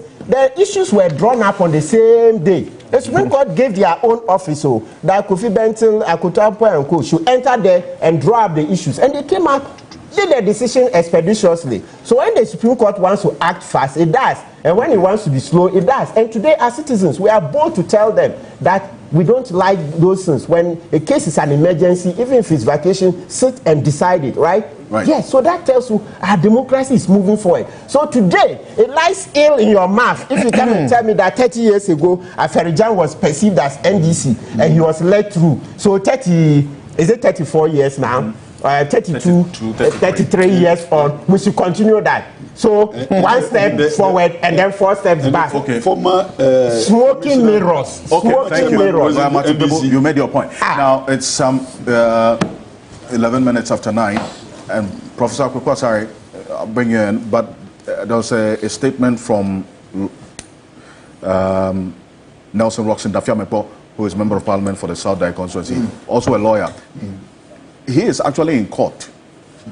They can't even get him to serve. He is in the Supreme Court against Dr. Peter Piahene's appointment onto the and he doesn't know what to do as a commissioner. Oh, he knows what to do. So that is that point that you make about lawyer, you the due process being employed. You're complaining. The other MP, thank you. The MP Tolong, the guy, the one who was accused of stealing. They can't find him. Then this if one you also can't find him as a lawyer, you don't know what to do. Don't worry, gentlemen. Hold on. Relax, seniors, relax. This one also says the Electoral Commission must not merely say it has cleared some presidential aspirants to contest. The EC must also state the grounds upon which it disqualified the aspirants. This whimsical way of conducting this process raises fundamental questions. Professor Stephen Kweku Asare, this matter of Dr. Peter Piahene's appointment, and we've had a conversation on this platform before. You've written extensively on it. So really, not rehashing your position, but then again, we're talking at a time when there is concern and questions raised about the confidence, the trust, and also the neutrality of the electoral body that we're going into this election with. And with all the instances that we have seen over the last at least 6 to 7 months, with a number of the exercises that the Electoral Commission has conducted, from the BVDs getting missing and some of it being found on the open market, we've had at least one, and somebody being arrested because he had possession of that, into all the errors that we saw in the process of registration, the limited registration exercise, the tabulation of those registration numbers, and the kind of softwares that were used, CorelDRAW and so on. The Electoral Commission came, admitted, made changes. Then the limited voter registration, the voter exhibition exercise, we saw the concerns that were raised as well by the NDC. The Electoral Commission came, admitted to some of it, indicating they had put some corrective measures in place. The NDC went on a demonstration on Tuesday demanding an audit. It's the only way to restore some confidence and trust in the commission, at least increase that confidence and trust in the commission going forward. Is the audit the sure way from where you sit to restore that confidence because of what we have seen with these errors over the period? Well, yeah, sure. Look, an audit of a system leads to what we call a Pareto improvement. I mean, just about everyone is better off with an audit than without an audit. To me, the question that you have posed is a no-brainer. The difficulty we had in Ghana that continues to retard our progress is what I call political myopia. And by political myopia, I'm referring to the tendency of people and political parties to advocate for some reforms, some oversight mechanisms, some changes when they don't have power. But as soon as they have power, they actually go against the same reforms that they used to advocate against. So there is what I call some blindness to the institutional development that will move us forward for some short-term gains because we have power. Look, the MPP, the NDC, the chairman of the Electoral Commission, myself, so many others have at one point or the other called for an audit of the voters registration system. That just makes sense, because why would you want to go into an election without a good understanding of the system that produces the voters register? People say, well, but you've seen the voters register. The voters register is just an output from the system. On any given day, somebody can hit a couple of things on the keyboard and the voter register that you get will be different. So seeing the voters register is not as important as an independent auditor auditing the system to have a good understanding of who has access to the system, what rights and privileges do they have once they go into the system, who can transfer people, and so on and so forth. Look, yesterday I was reading something from the media, newspaper, and Bolt is this transportation hailing system in Ghana. They were supposed, when they are hiring drivers, to apply a control, which in the vernacular they call it a liveliness check. That means you cannot hire a driver without seeing the driver in person and confirming that whatever picture ID that they are giving you is who they are. Check their biometrics and so on. Bolt refused to do that, and some hailer hailed Bolt and saw that the driver had a picture that was actually him. It was a lecturer. So the lecturer sued Bolt. In the end, Bolt has been fined 1.9 million cedis for failing to do the liveliness check. The whole Electoral Commission, that is, we've put our faith in the Electoral Commission to administer an election that determines who governs us, has told us that it did not do liveliness check in Pusiga. And we are debating whether an audit is necessary or not. I mean, to me, I just don't even understand how we can do that, other than what I described as the political myopia. We don't think about the long-term interests of the country. Everything is about short-term. What do I gain? This is why, for instance, and going away a little from the topic, 4 years ago, I was saying that, look, you cannot disqualify the MP for Fomina merely because he wants to go independent. People were saying, no, you can disqualify him and so on. They went ahead and disqualified him. Now, the MP for Fomina, who is an independent, has filed for MPP, but everybody is silent. Inconsistency, lack of principles. That is what is driving us behind. Now, in the specific case that you asked me, you have all kinds of suspicions. People are talking about this guy has been appointed and this person has been appointed and so on. So if it was me as a member of the Electoral Commission and people had questions about my integrity, I will welcome an audit. I'll say, look, come and audit. Because I want to show to people that I have nothing to hide.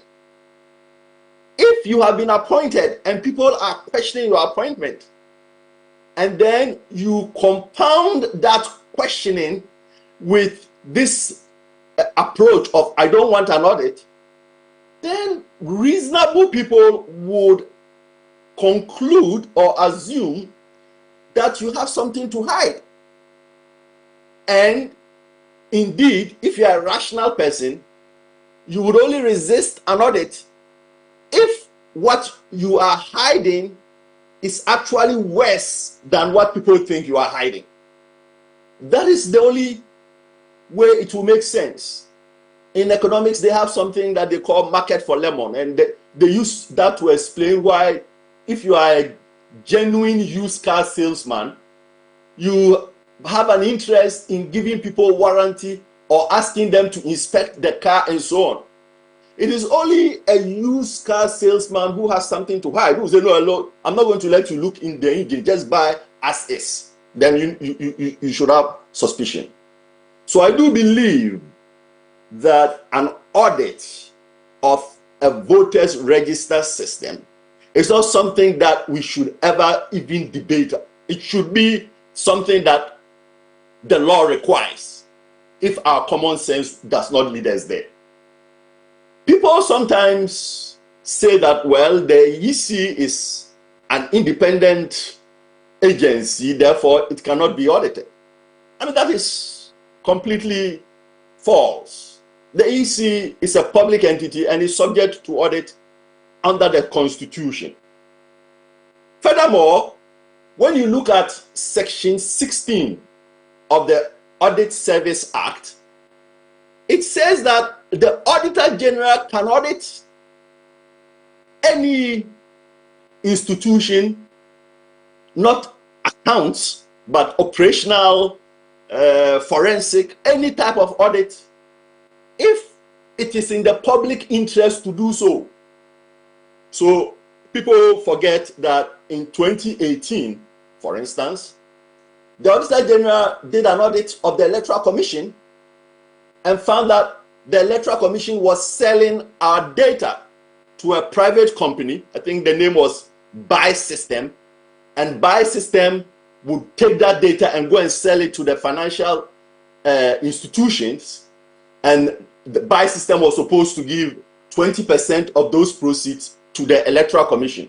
This was in the Auditor General's report of 2018. And so it became a big cry. Everybody has forgotten about that.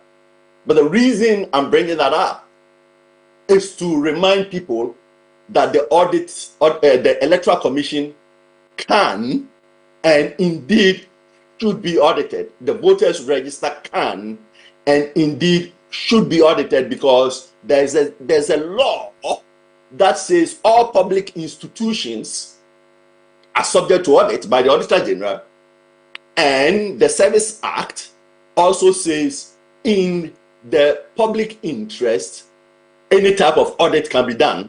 The Constitution talks about audit of public accounts, financial statements, and so on.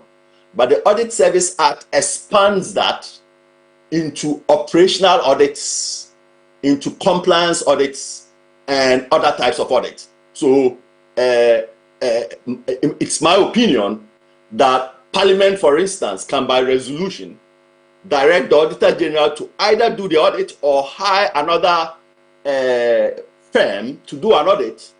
And because we are very close to the election, I mean, the scope of the audit could be very narrow. So, for instance, we could say, well, look, they look into their systems, see who has access, see what rights they have, see what privileges they have, see whether any changes have been made by people who did not have authority, and then look at the voter transfer, for instance, and see whether all transfers were initiated by the voters themselves and stuff like that. We can have a very narrow scope and give an audit firm perhaps 1 month.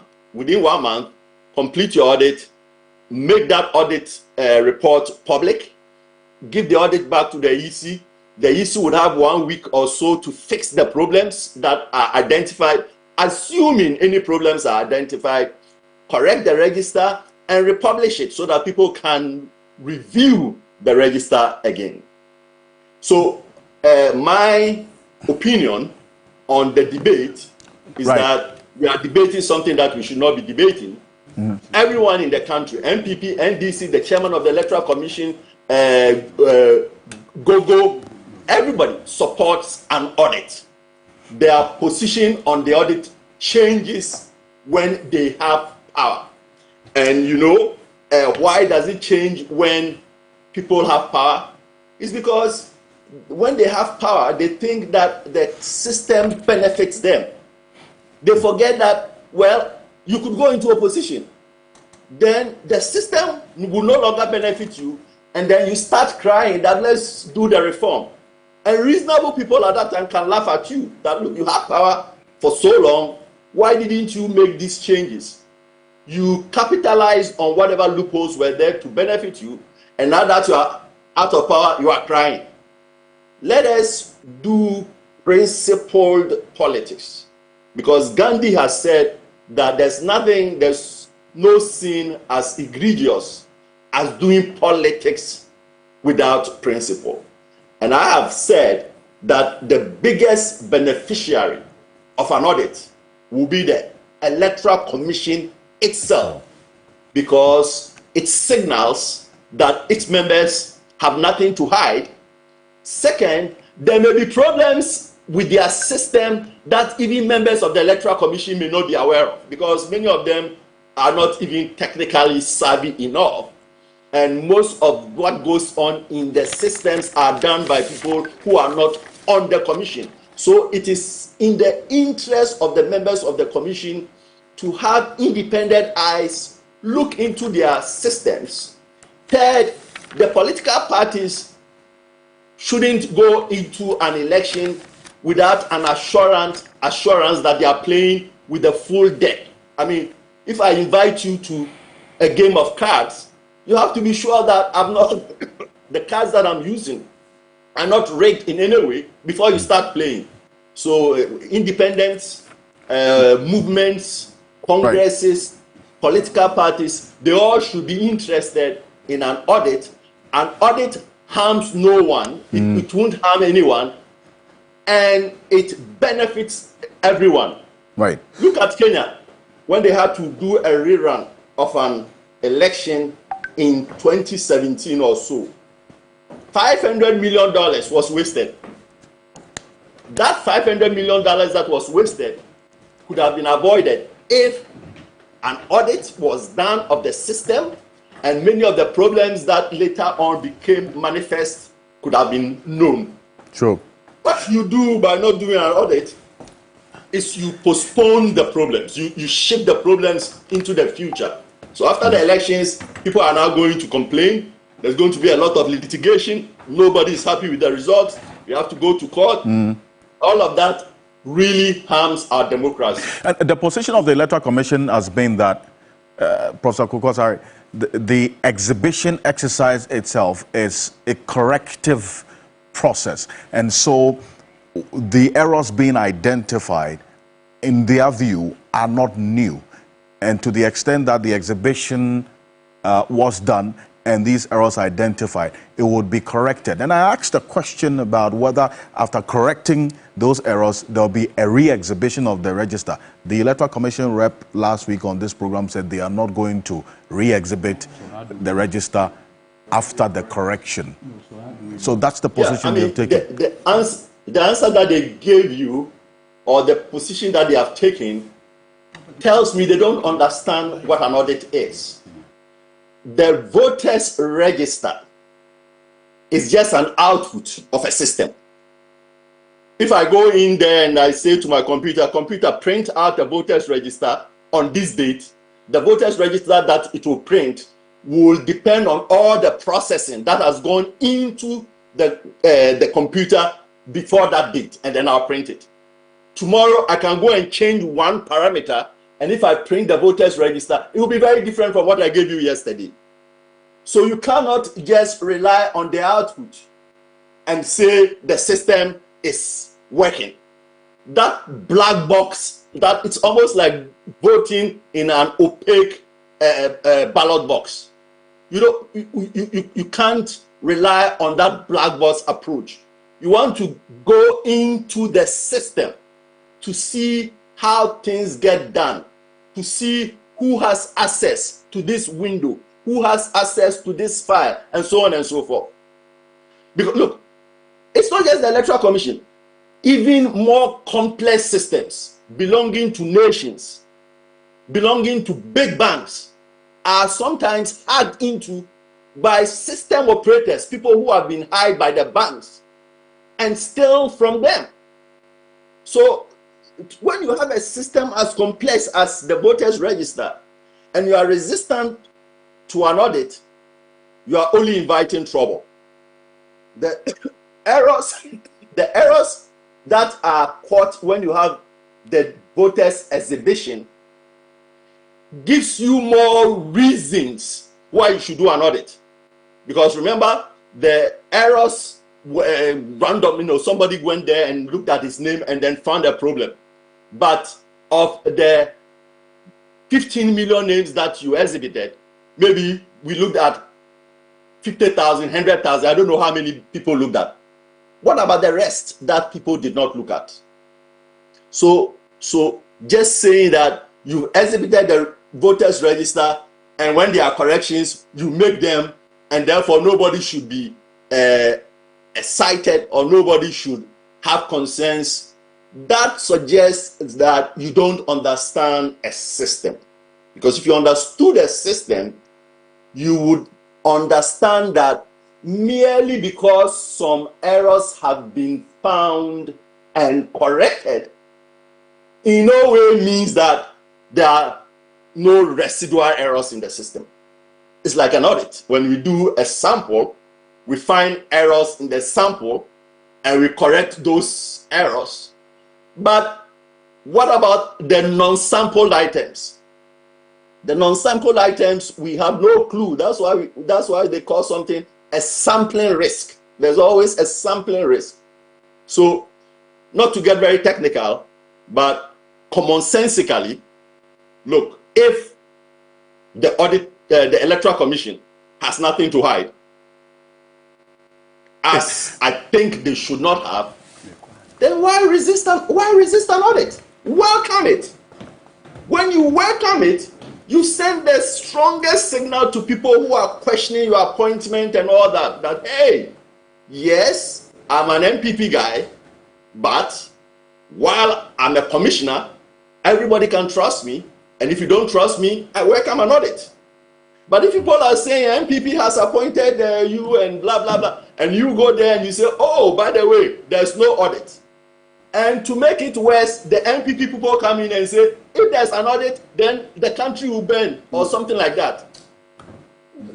How should those of us who think about the country, I mean, there are people who just think about the party interest. Mm-hmm. How about those of us who think about the country? What should we think? I'm sitting there, I'm saying, what? How can people behave this way when in opposition they felt that an audit is necessary, and now that they have the power to institutionalize an audit, they have turned around and they are against audits? My head spins when these things happen.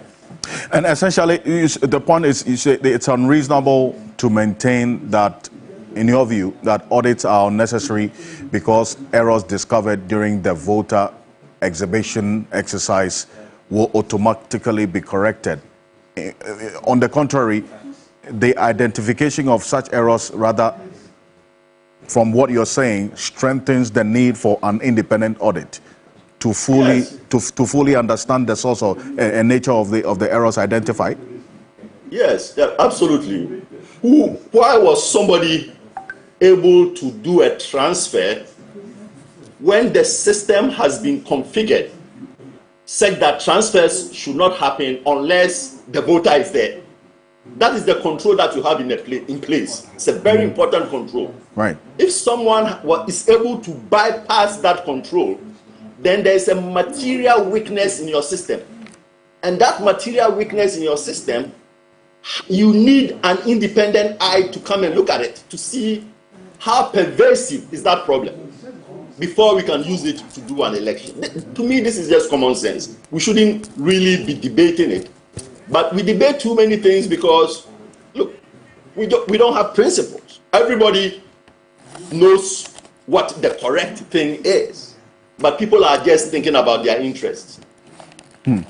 Now, and you talk about bypassing the system, and the Electoral Commission did acknowledge what happened in the Tamale South area, and then leading to the suspension of the Posiga, and that's the reference that you make. We'll hear from the Electoral Commission the issue on the Posiga one, because it clearly defines the point that you have just made, that they indeed acknowledged that there was a bypassing of the system to the extent that the officer there was able to get the ID cards of certain individuals. They identified 38 of them, went into the system, when was able to transfer their votes without the knowledge of these people, because he said, according to the EC, he took their cards that he was going to take a loan for them and ended up transferring their votes.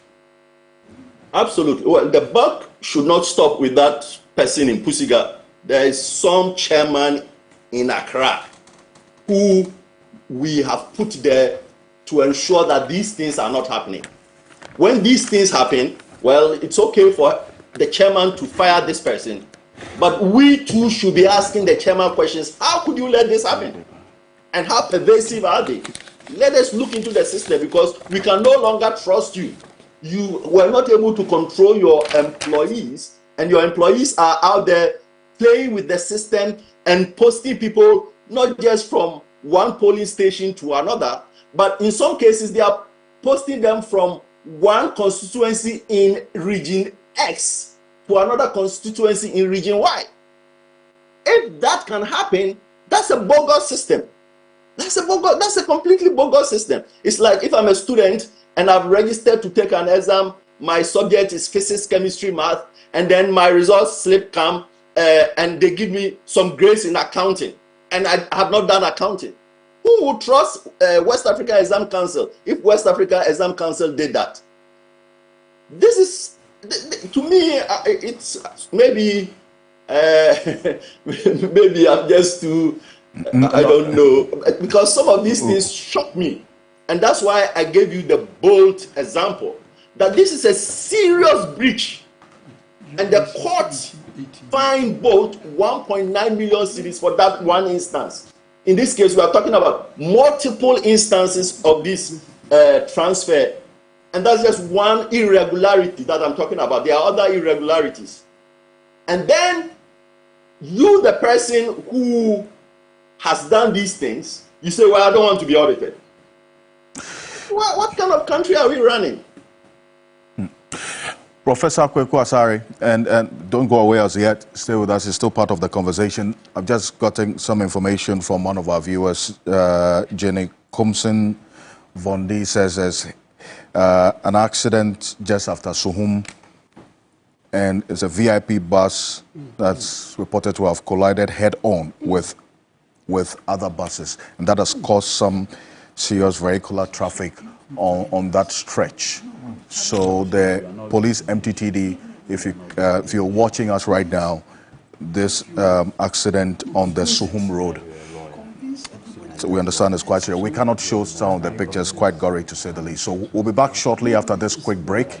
We continue the conversation because my guest in studio would take it up from where Professor Stephen Kweku Asare left off, really making a strong case for the consideration of an audit, which he says is the reasonable thing to do. But what do my guests in studio think? We'll be back shortly after this quick break. Stay with us.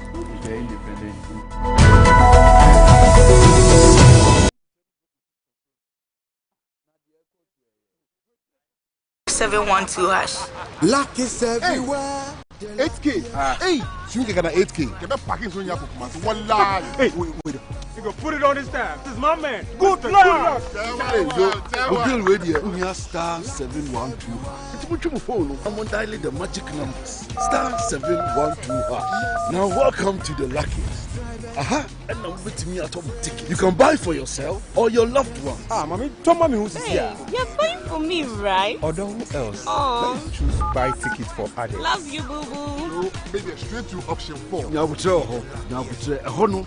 need to buy tickets worth 50 Ghana to qualify. Yes, you can buy random or preferred tickets. I'm choosing random ticket. That's it. Listen, if you buy the random ticket, the system chooses a random number for you. But if you buy the preferred, you get to input your own preferred 5 digits. 5. Baby, give me your 5 numbers. And how much are we buying? Babe, look at the body and buy you. With your body, Hey, there tread cautiously. Now follow the prompts and compare. Now the luckiest. The luckiest is regulated by the NLA on the Caritas platform, not for persons below 18 years. TNCs apply. Prepare your hearts for a bigger, better, and an extraordinary night of worship as Jeanette Services proudly presents the 7th edition of Women in Worship. This year, we bring you the Rehoboth Experience. Join the powerful minstrels like never before, Mercy Chinro, Ada Ehi, Dinah Hamilton, Empress Gifty, and an all-female team Eternity featuring Effie Grace, JOA, Rafia, Achia, and Lordina the Soprano. Sunday, 22nd September 2024. Gates open 4 p.m. sharp. Oil Dome, Royal House Chapel International, Kaneshi Roundabout, Accra. Rate a cool 70 Ghana Cedis economy and 150 Ghana Cedis first class. Visit Airport Shell, Bachana Total, Community 11 1 and 2 Shell, or online via egotickets.com or dial *713 *33 *70 hash or call 0248-810-396 to purchase your tickets now. Sponsors, media partners, 3FM. Daughter, you still have a voice.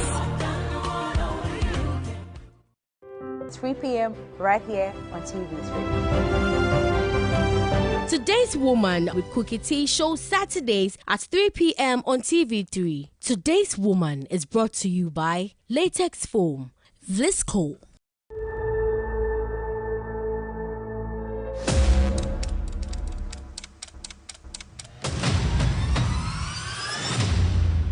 The winner of TV3 Mentor Season 12, Dino Leone! Came up on his feet, a standing ovation. Richie, give me thumbs up. I'm like, Wagwania. Blessings is all I see. Hear me say glory. Mentor 13, coming soon.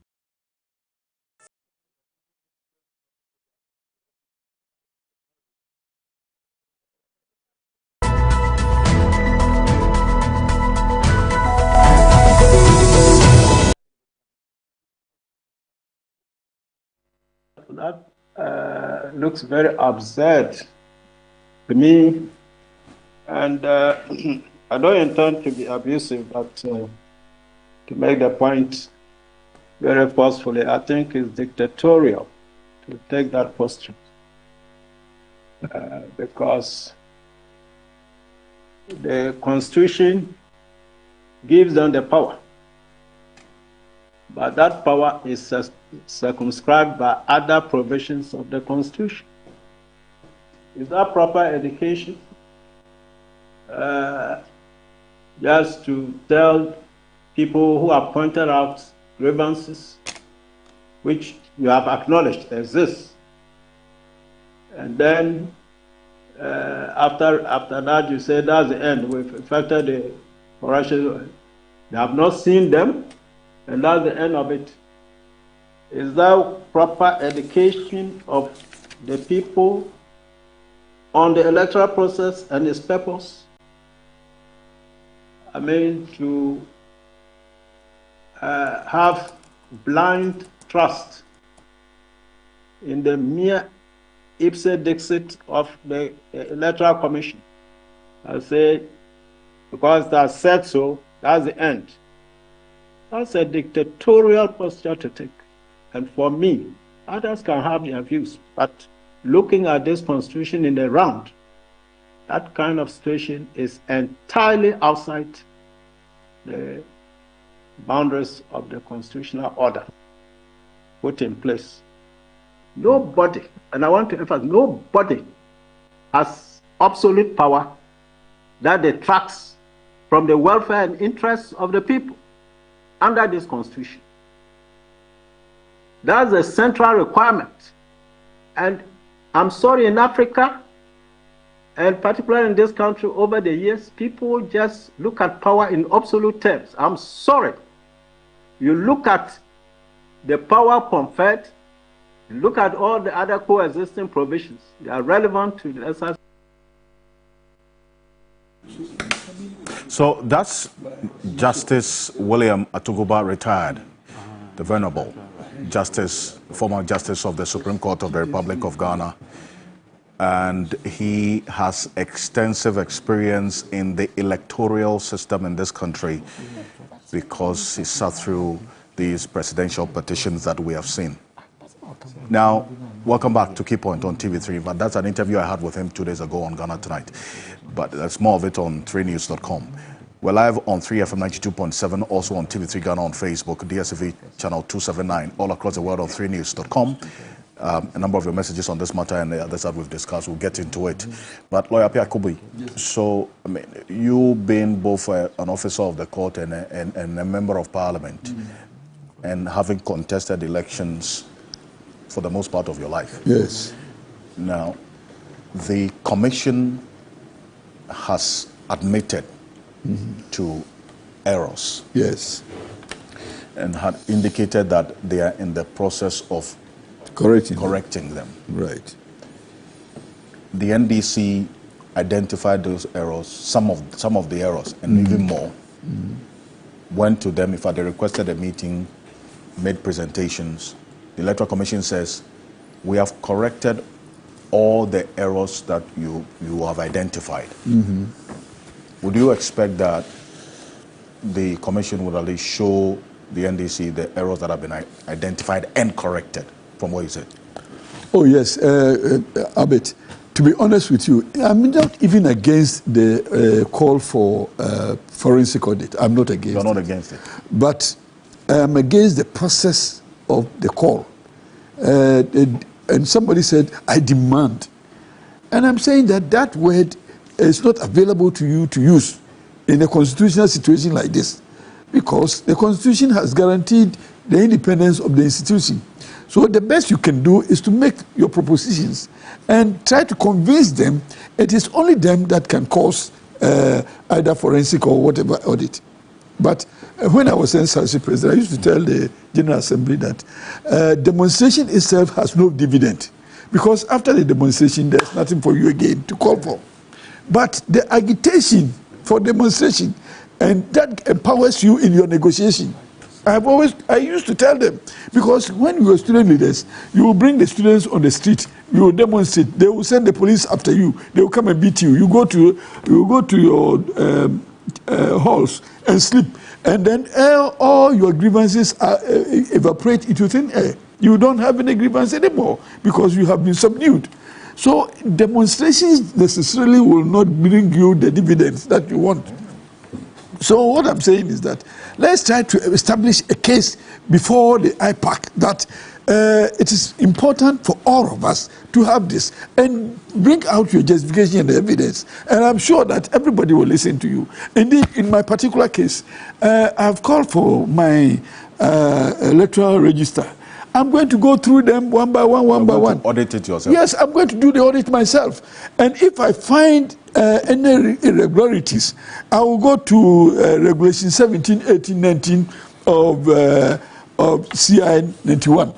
And that provides me with the relief. I will use that and then call for, if I call their attention and they correct them, I would want to demand a copy of the register for my case.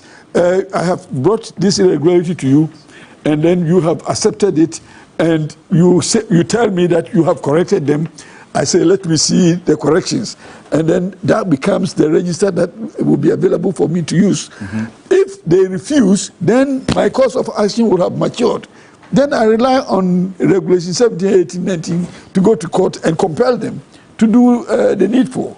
But what I'm saying is that let us respect the institution for what it is because it's a constitutional creation and it has a constitutional support. And let us not think that we from outside can do anything in the Constitution that the law does not allow us to so do. So in the instance and how things are played out, the NDC presented the issues to the Electoral Commission. In fact, what I heard from the Electoral Commission was that the Commission asked for evidence of the irregularities, and what I heard, I stand for correction, and that the NDC refused to give them the evidence they were relying on. And I think that is, if that is the case, that is also wrong. Well, but if the evidence is there for them to provide, let the Commission also, respond to those evidence. I think that is very critical. Well, and if they fail to respond to that, then I'm showing the way that then we could go to court and even compel them, because if the same law on which they rest to do their registration, the same law provides us with regulations, sections that give us opportunity to lodge a complaint and even subsequently embark on legal action for them to also respect our evidence. So let's exhaust that. And I'm saying that after the demonstration and the question you rightly asked, what next? And I'm bringing the SRC scenario into it. There were times that people were prepared even to reduce the cost sharing. And I was trying to influence them that let's use this opportunity so that next year, and again, we could even have stopped it, capped it with a rate of change. They refused. We went to demonstration and the police came for us. We went back and we paid the exorbitant prices. So in the same way, after the demonstration, everybody has gone home. So who would just pioneer the change? So I was saying that it is important to convince everybody in that meeting that it's important for us to conduct the audit. And if it was so upheld, then we all will participate in it and make it better. But the way we want to unnecessarily influence people and call names here and there, it doesn't solve our problem. I don't know, I don't think that everybody will like me, but I still will take what you give me even though you don't like me. You understand? Okay. So if I present the case to you, you don't like me as a person, it doesn't matter to me. But if you are in the position to, respond to my submissions to you, and you respond appropriately within the law, much as you don't like me, it doesn't matter. As long as you have done what is right for me, it's the dividend that I require. It's not my friendship with you that is important. And this is all that I'm saying. That yes, if the person is not your friend and he is somebody's friend, it is not a friendship that matters. It is the relief you're seeking that matters. As long as the law requires that he does that which you will seek, let him do it for you and forget about the relationship with you or the relationship with others. But the EC at one point has claimed, and that's the reference that you make, that the NDC did not leave or show them the evidence of the errors as had been identified. But the EC has also been on record to have indicated that they have solved or addressed all the errors. So then it begs the question as to which errors the NDC that the Electoral Commission is saying it has addressed, if they have not seen or been given copies of those errors. Is it not? Albert, to be honest with you, if they have indicated that they haven't received any evidence and on one breath they're saying that they have corrected them, I think this is double standard that I cannot support. But granted that they provided some evidence of irregularities and they have resolved such irregularities, I will also wish that NDC will ask them for the evidence of the correction. In fact, they did. Yes. And last week on this show, the commission representative says that they are not going to exhibit. No, they are not going to exhibit. Is different from bringing us evidence of the correction. So according to the NDC, I'm the applicant. I'm the applicant. I have brought evidence of irregularities to you, and you have corrected it in your data. So I require a copy of the corrected version of the register so that I rely on that. So did you request for the corrected errors? Did you request? In fact, just a quick answer. In fact, if you look at the petition we presented to Samuel Teti, on Tuesday after the demo. I think point 4 or 5 is the call for the re-exhibition. Because, I mean, how in God's name do you tell me that you have done it? Where's the evidence? So you can trust, but nothing stops you from verifying. Okay. So what I'm saying is that they were right in requesting for a copy of that which the EC says is a corrected version. But the commission said they were not going to give it to them. The commission said they won't give it to them. I don't believe that.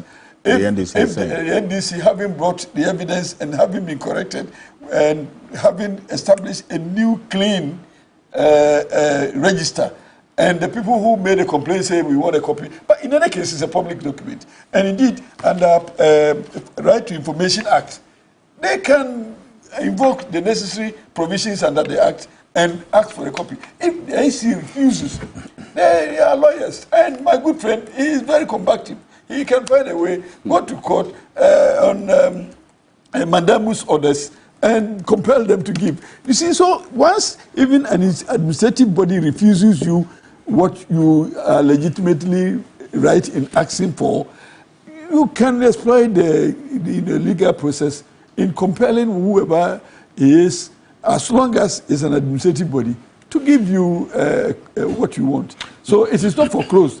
And I don't believe that EC will say that you having brought your evidence and me having corrected them, I will give you a copy of the corrected version. Don't believe I don't believe so that. If you were told that was happened, if I'm told that that is what happened, and I trust my friend, I trust Godwin.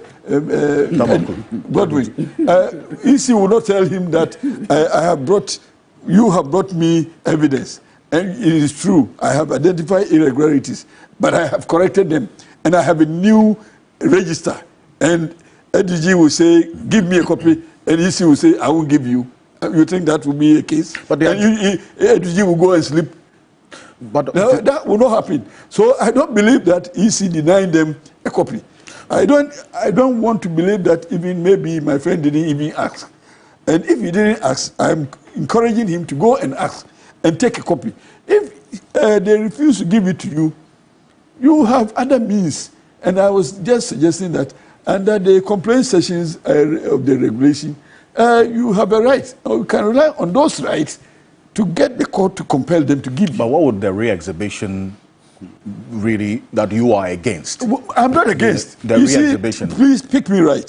I am not against. What I'm saying is that whatever you request of a constitutionally created body, you go through the law to request of it. But what I'm saying is that you cannot say, I demand a copy of that, because it's a constitutional body and it is not subjected to anybody's influence. And again, the right to what you need is also in the law. So you can also use the law. But I don't think that the demonstration was of any consequence as far as what you are requesting is concerned. So if you had gone there, as ADG may have gone, and they have refused, ADG will find a way to get it. And that is what I'm saying, that why was the need for him to bring my nephews onto the street for some policemen to beat them up? Policemen did not beat anyone. No, it's possible. He's a veteran of demonstration. Even a student. No. I'm sharing my experience with you, and you take me. I'm sharing my experience. They will beat you. When they beat you, the last time we went on a demonstration, there was one son of a former Chief Justice. He refused to go. We were on the streets. They harassed us. We came back. But when we were in the streets, the police came to the campus, and this guy who had refused to go, he was beating mercilessly. So I told him that it was better we could have gone. Demonstrations don't solve problems, but not always. You say in principle you are not. It is part of the advocacy system. But if you have a better means if you have better means of seeking what you have, I'm sure. No. Well, in this case, after the demonstration, what? You will do the same thing that you ought to have done before the demonstration. This is what I'm saying. So, in principle, you say you are not against the audit? I'm not against it. Okay. And indeed, I have also told you that in my own private way, I am also going to screen and ask for correction. And when they are corrected, I don't have the capacity to ask for the general register. But the register for my constituency I will ask them to give me the corrected version. If see. they refuse, I will use the legal means to compel them to give it to me because I'm entitled to it. Because you are also part of the demonstration that's enough is enough. Talking about the Progressive People's Party, for that matter. I am shocked. I am in a state of awe that demonstrations are not necessary. Civil disobedience is recognized under the law. If you go to the history of civil rights in the United States, when there were white-only toilets and black-only toilets, and people had to sacrifice and even risk their life for the laws to be changed, amended, for it to be responsive to citizens. You see, the animal we call democracy requires citizens to put pressure on the system to be able to correct, amend the system. Here is the Electoral Commission that has taken a posture that is so negative. Alfred, when we entered the hall to present our document, Tete, is it Deputy Commissioner, had squeezed his face as if he had. You made the point. No, wait, please. No, I'm making. You need it as a prelude to a point. I am saying that the posturing of the Electoral Commission in dealing with people needs to be corrected, and I'm citing that as an example because the Electoral Commission is there for political parties to interact with them. I'm not your enemy. You can write to them. Please hold on. So when you have a system, and look at the fiasco that happened yesterday at the Electoral Commission, it erodes the confidence that we are supposed to have in the Electoral Commission in the processing of elections. Look, the processes of the balls and paper and all, was it not comical? Was it not comical that the Electoral Commission was not prepared to undergo a simple process whereby you were doing balloting? And look at the chaos that followed. That is why the same posture that they are holding in people asking for audit. You have to link it back. I'm saying this as a link to the audit. When I have come to you and I've shown you evidence of things that has happened under your watch with your people, the transference. Look, I joined. Do you know why I joined the demonstration? I was horrified that a district officer can sit in their district, they enter the system, and make a transfer from other jurisdictions to his jurisdiction or another place. And I asked myself, what are the controls in relation to the IT system of the Electoral Commission? Then somebody comes to you and brings you samples of what you have done wrong. You recognize the samples and you are telling us that you have fixed the samples. Then you are asking them to bring you a truckload of material for you to do your work. That is your work. If somebody has gone to do work to expose to you that there are deficiencies, there are flaws in your processes, then instead of you going back and accepting the audit, you are saying that, go and bring me all the deficiencies. So that, am I there to do your work for you? No, we have this. Am I there to do your work for you? Alfred, I have come with a sample. I have done with my researchers. I have sat down with you. I have proved to you. I've walked through the process with you. You have not disproved the samples that I have brought to you. But instead of now me making the argument for the basis of the audit, you are now jumping and saying that we should go and bring you all the evidence that I have so that you can take corrective action. Your job, you have been shown to be ineffective and inefficient at your job. And you have shown that the processes that you have, you need to close the loopholes. And in listening and opening yourself up for the audit, you are rather holding a posture that my independence is at stake, my independence, and I don't have a right to send this to you. Look, we are going to compel you because you see the power of the people is stronger than your will, your individual will. You are our creation and you are there to serve us. And if we have seen that there are imperfections in the processes and the systems that you have, You should rather be grateful and thankful and do an internal introspection and do the audit situation and find out that if you can even discover more of what I have brought you.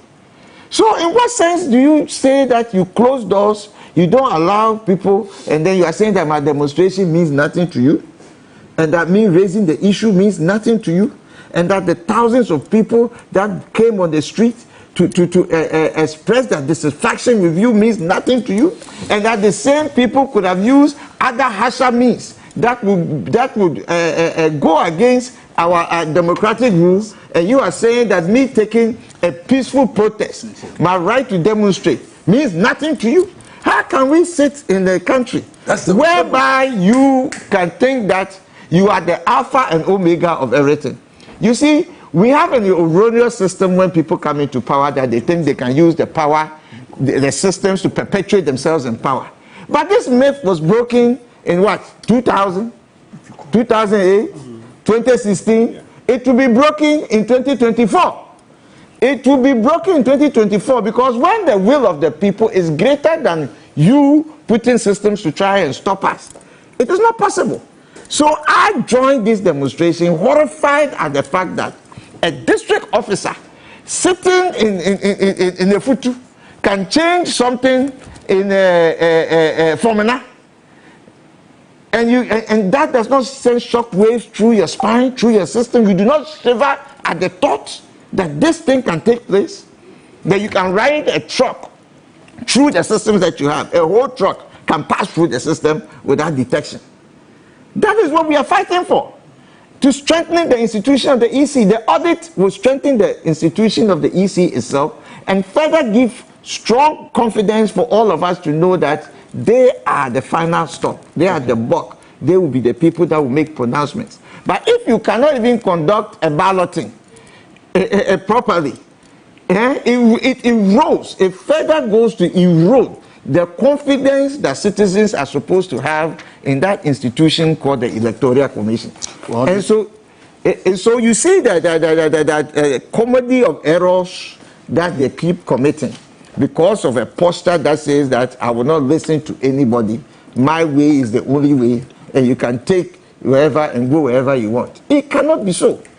You understand? A lot of times when we talk about the legalese and all of those matters, you have to talk about the social consciousness, the social will of the people. And when the people rise up and they are asking questions, you must listen. Because you are a creation of the Constitution, you must listen to the people. And you're calling autonomous every institution. I'm autonomous. You are not autonomous. You are subject to the dictates of the people. And the people are rising up to say that, you see, this is not an NDC issue. This is not an NDC issue. I joined it because of the principle. The PPP were shivering when issues came out about the preliminary audit that the NDC has spent its time and money to do. And it's not their job. You see, that's the thing that you're not understanding. The primary job of political parties is not to come and do your job for you. If we are able to detect something and tell you, it's just to set you on a certain tangent that, hey, I'm sleeping but my legs are outside. So you should have called an internal meeting, put the agency on it, and ask how can we solve and resolve this matter. Thank you. Not take a posture that goes against people, and it goes people trying to correct a wrong that you have committed. Well, thank you. You joined the demonstration. The persons who put all of this together with like-minded minds is the NDC. You've hit the streets, sent a petition, 7 days ultimatum expires in the next 3-4 days. So then, what next? Okay, so you see, Alfred, I think that this point ought to be made very strongly. Mm-hmm. When the NDC made the request for the audit, it was not a request founded on vexatious claims. Mm-hmm. It was not a request founded on mischief. It was a request founded on real evidence. And I just want to do a very practical demonstration of it. You, Alfred, this morning, if I accuse you more directly that, Alfred, you are keeping something in your hand, that is why you have your face closed, what would be your defense? Your defense will be to what? To open it up. Sunshine. Because what the sunshine would do is to ensure transparency, is to let everybody know that your palm is as clean and white and that you are not holding anything. If in the midst of all this conversation, you still insist that you keep your fist closed, what does it tell you? You have something hiding. Our claim is very simple. Alfred, I want you to do a walk with me through the law. The Parliament of the Republic of Ghana. And this was a law promoted by the Electoral Commission itself. It went to Parliament and got Parliament to pass what is known as the Public Elections Regulation, CI 126. I just want to read aspect of it. Sorry, CI 127. Public Election Regulation. It reads, Regulation 22. A registered voter who before an election is resident for not less than 12 months in a constituency other than that in which the registered voter is registered may apply to the returning officer of the constituency where the registered voter is resident for the name of that registered voter to be entered on the transfer voters list. That is the law. May apply to have his name transferred. So when you have a situation where 25 people can have their name transferred from Tamale to Pusiga without an application, prima facie evidence that the Electoral Commission is not prepared to comply with its own regulation. Is it 25 or 38? Is it 25 or 38? No, I mean, I'm just using it as an example. All right. We know that for the law of evidence, evidence is not counted. You weigh the evidence. Nobody counts evidence. And that is why you can go to court with 10 witnesses. Somebody will go to court with only one. The 10 witnesses will come with inconsistent testimony of the same fact. One person is consistent with his testimony. The judge will believe that one person and discard those 10 witnesses that you have paraded in court. Okay. So we say evidence is not counted. You weigh it. Now, having said this, if you look at the dictates of Regulation 22 of CI 127, what it tells you is that the Electoral Commission suo motu cannot even do a transfer. The transfer must be founded on an application. And so where evidence is even established, even by one, that the Electoral Commission suo motu, on its own accord, can transfer people without an application, it tells you that the system is compromised. Porous. The system is porous. And in those circumstances, even you, the Electoral Commission, without prompting, should be the one asking for an audit of your own system. Exactly. Now look, Kenya, in the year 2017, 4th of April, they appointed KPMG to audit their own register. That's Kenya. And guess what? In 2022, again, the Kenyan Electoral Commission permitted an audit by KPMG. Now, do you know what KPMG found upon the audit? That unauthorized electoral officials in Kenya had access to their database. Wow.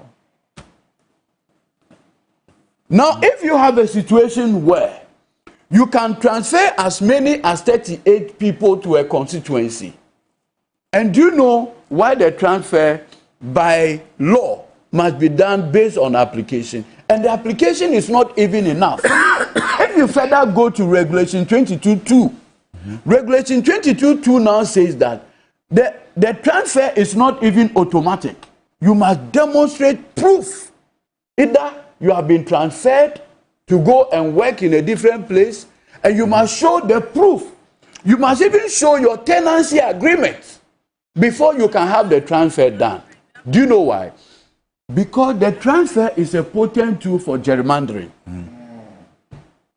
So you see, the MPP had come to the conclusion that no, yes, so when you say gerrymandering, basically what you are doing is that you want to influence parliamentary outcomes. How do you do that? In the year 2012, an MPP MP won with 3 votes. So when you move 38, it's enough to change an outcome. And I'll tell you why, Pusiga. So in the 2020 election, after the outcome, NDC won the Pusiga seat.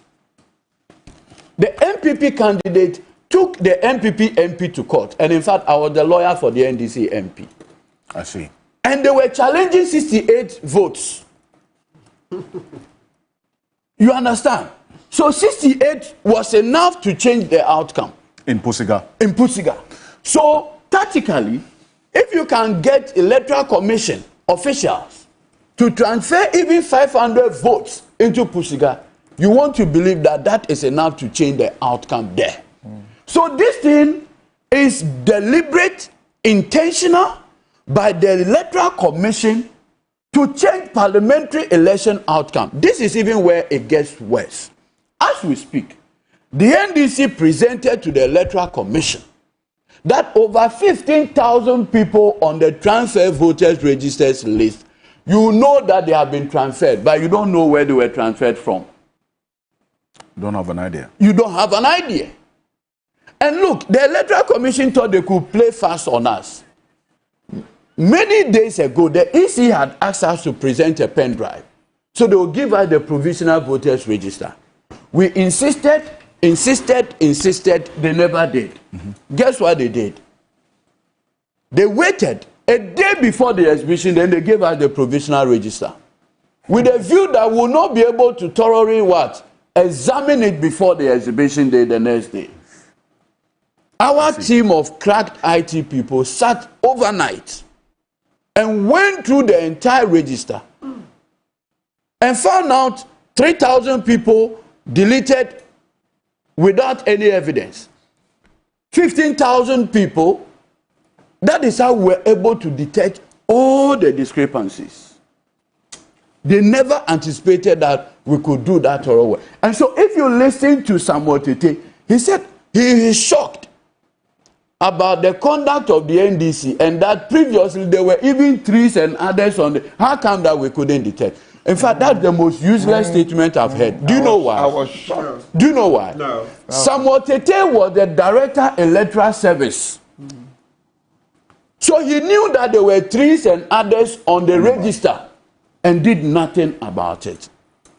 Samuel Tete, you gave a very bad account of yourself. In 1992, when Afarajan picked you into the Electoral Commission, he saw how useful, technically competent. Why have you allowed the MPP to compromise you? Yeah. Is it because the coup to get you to NCC didn't work? And so you have decided to work for the MPP now, Mr. Samuel Tete? We don't know that. No, I'm telling you. It appears so. For the intervention of a key MP and former minister, is that the reason why suddenly the very principle... Because if you look at the Electoral Commission, the people with the technical expertise in terms of the commission itself is Samuel Tete. Jemensa has no knowledge about elections. Bosman Asari was teaching political science. He has no idea about election management. He said people are an existential... the Reverend Minister, who has also been put on the commission, there's a Reverend. Preaching at Assassin Radio. Yes, the Assassin Radio preacher. She has no knowledge about election. So if you look at the commission selection currently constituted, the person who has experience and technical knowledge of election management is Samuel Tete.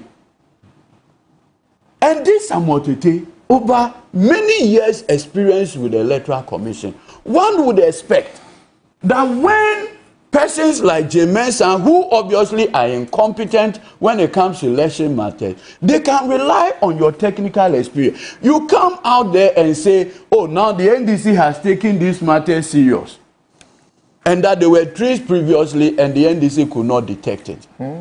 Can you imagine, Alfred? You asked a very important question when my learned senior was here. Listen carefully. If we have an election openly, would you permit that the counting should be done in a room? We voted openly. Now, when it got to the counting, the sorting and others, so let's go to the room and go and do it. So, assuming that the NDC presented the evidence to you, and you claim that you have done the correction, is that not the more reason why you should do a re-exhibition? Now, where is the evidence that the claim that you have done correction is in fact true? Where is the evidence? And so, there's an important issue that I need to raise. While you round up for me. Yes, whilst rounding up. See, NDC, we know what is going on in the EC. Madame Jane Benson decided to appoint 2 IT consultants. The first is Dr. Ofori Eje. The second person is Yakwachi. Yakwachi, father, from 2008 until he passed recently, was the personal assistant to Nana Addo Dankwa Akufo-Addo, Amfo Kwachi. Was he the one who was convicted? Yes. The narcotics case? Yes, the narcotics case. Yes, that's the son. How? Amfo Kwachi. The narcotics so what's your point? case. So what's your Yes, that's so the son. what's your point exactly? What? Amfo in Ghana. Amfo Kwachi. That's Akufo-Addo's direct relation. Who was his personal? The son is now an IT consultant to the Electoral Commission. Hey. And you say, NDC, go and sleep. We'll sleep and our legs will be outside. Okay. Hey. Well, no. So I beg you, if I can just round up on this. In a minute. You see, in a minute. I need to round up. You see, Professor Stephen Asari Kukwaza made an interesting point. He said, look, a court in Ghana has found out that both app, didn't have a liveness test. What's a liveness test? It's an authenticator to know that the person's biometrics are actually true and not false. Because for biometrics, what you do not want is false IDs. So you have a situation where a progressive judge said it at the circuit court, at the circuit court in Adenta, now makes the point that let the data commission, the data protection commission, audit the software that board is using. Why do you think a judge will do that? To ensure the accuracy, to ensure that people can rely on that. That is what progressive judges do. Okay. And so, if you have a situation where the complaint is not only NDC, I saw Nana of the PPP at the demo. Yes.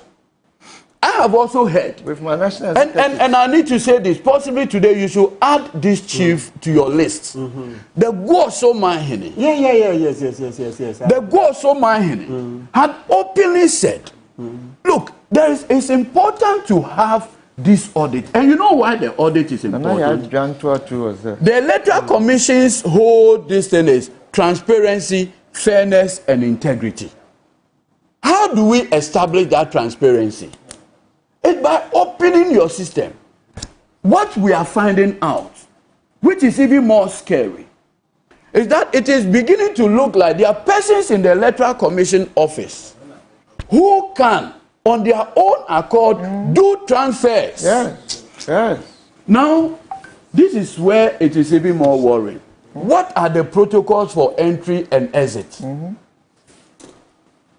Do you get my point?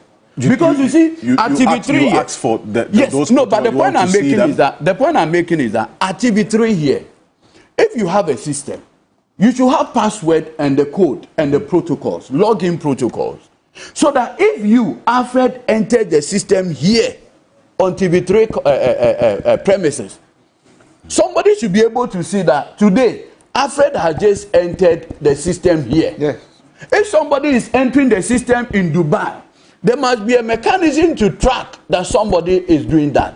So if an electoral commission person can do 38 transfers without J-Mensa knowing, but for NDC to raise that issue, how many more of said transfers have been done that J-Mensa is not aware? Okay. So the audit is even good for Madam J-Mensa herself. Yes, that's what I said. They have It is an issue that she herself needs. It is called system integrity. It is called process integrity. Because you want the system to have the necessary integrity that all the stakeholders can rely on. Now, I want to there was a question I was to find out. In the audit you are asking for, in what form is this audit? And are the other political parties also going to have a representation in the process? Or it's just about the NDC just asking for it, and the others who are quiet about it as well, thinking about how this audit is going to be? I always maintain that the NDC midwifed the 1992 Constitution.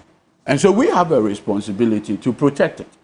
The two women who appeared before King Solomon, the one that had the actual, went through the 9 months, was willing to preserve. Now, do you know something? Do you know something? We believe that an audit with only NDC does not fulfill the constitutional principles of probity, accountability, and transparency. So we want a situation where you journalists will have a rep there. The political parties, the major political parties will have a rep there.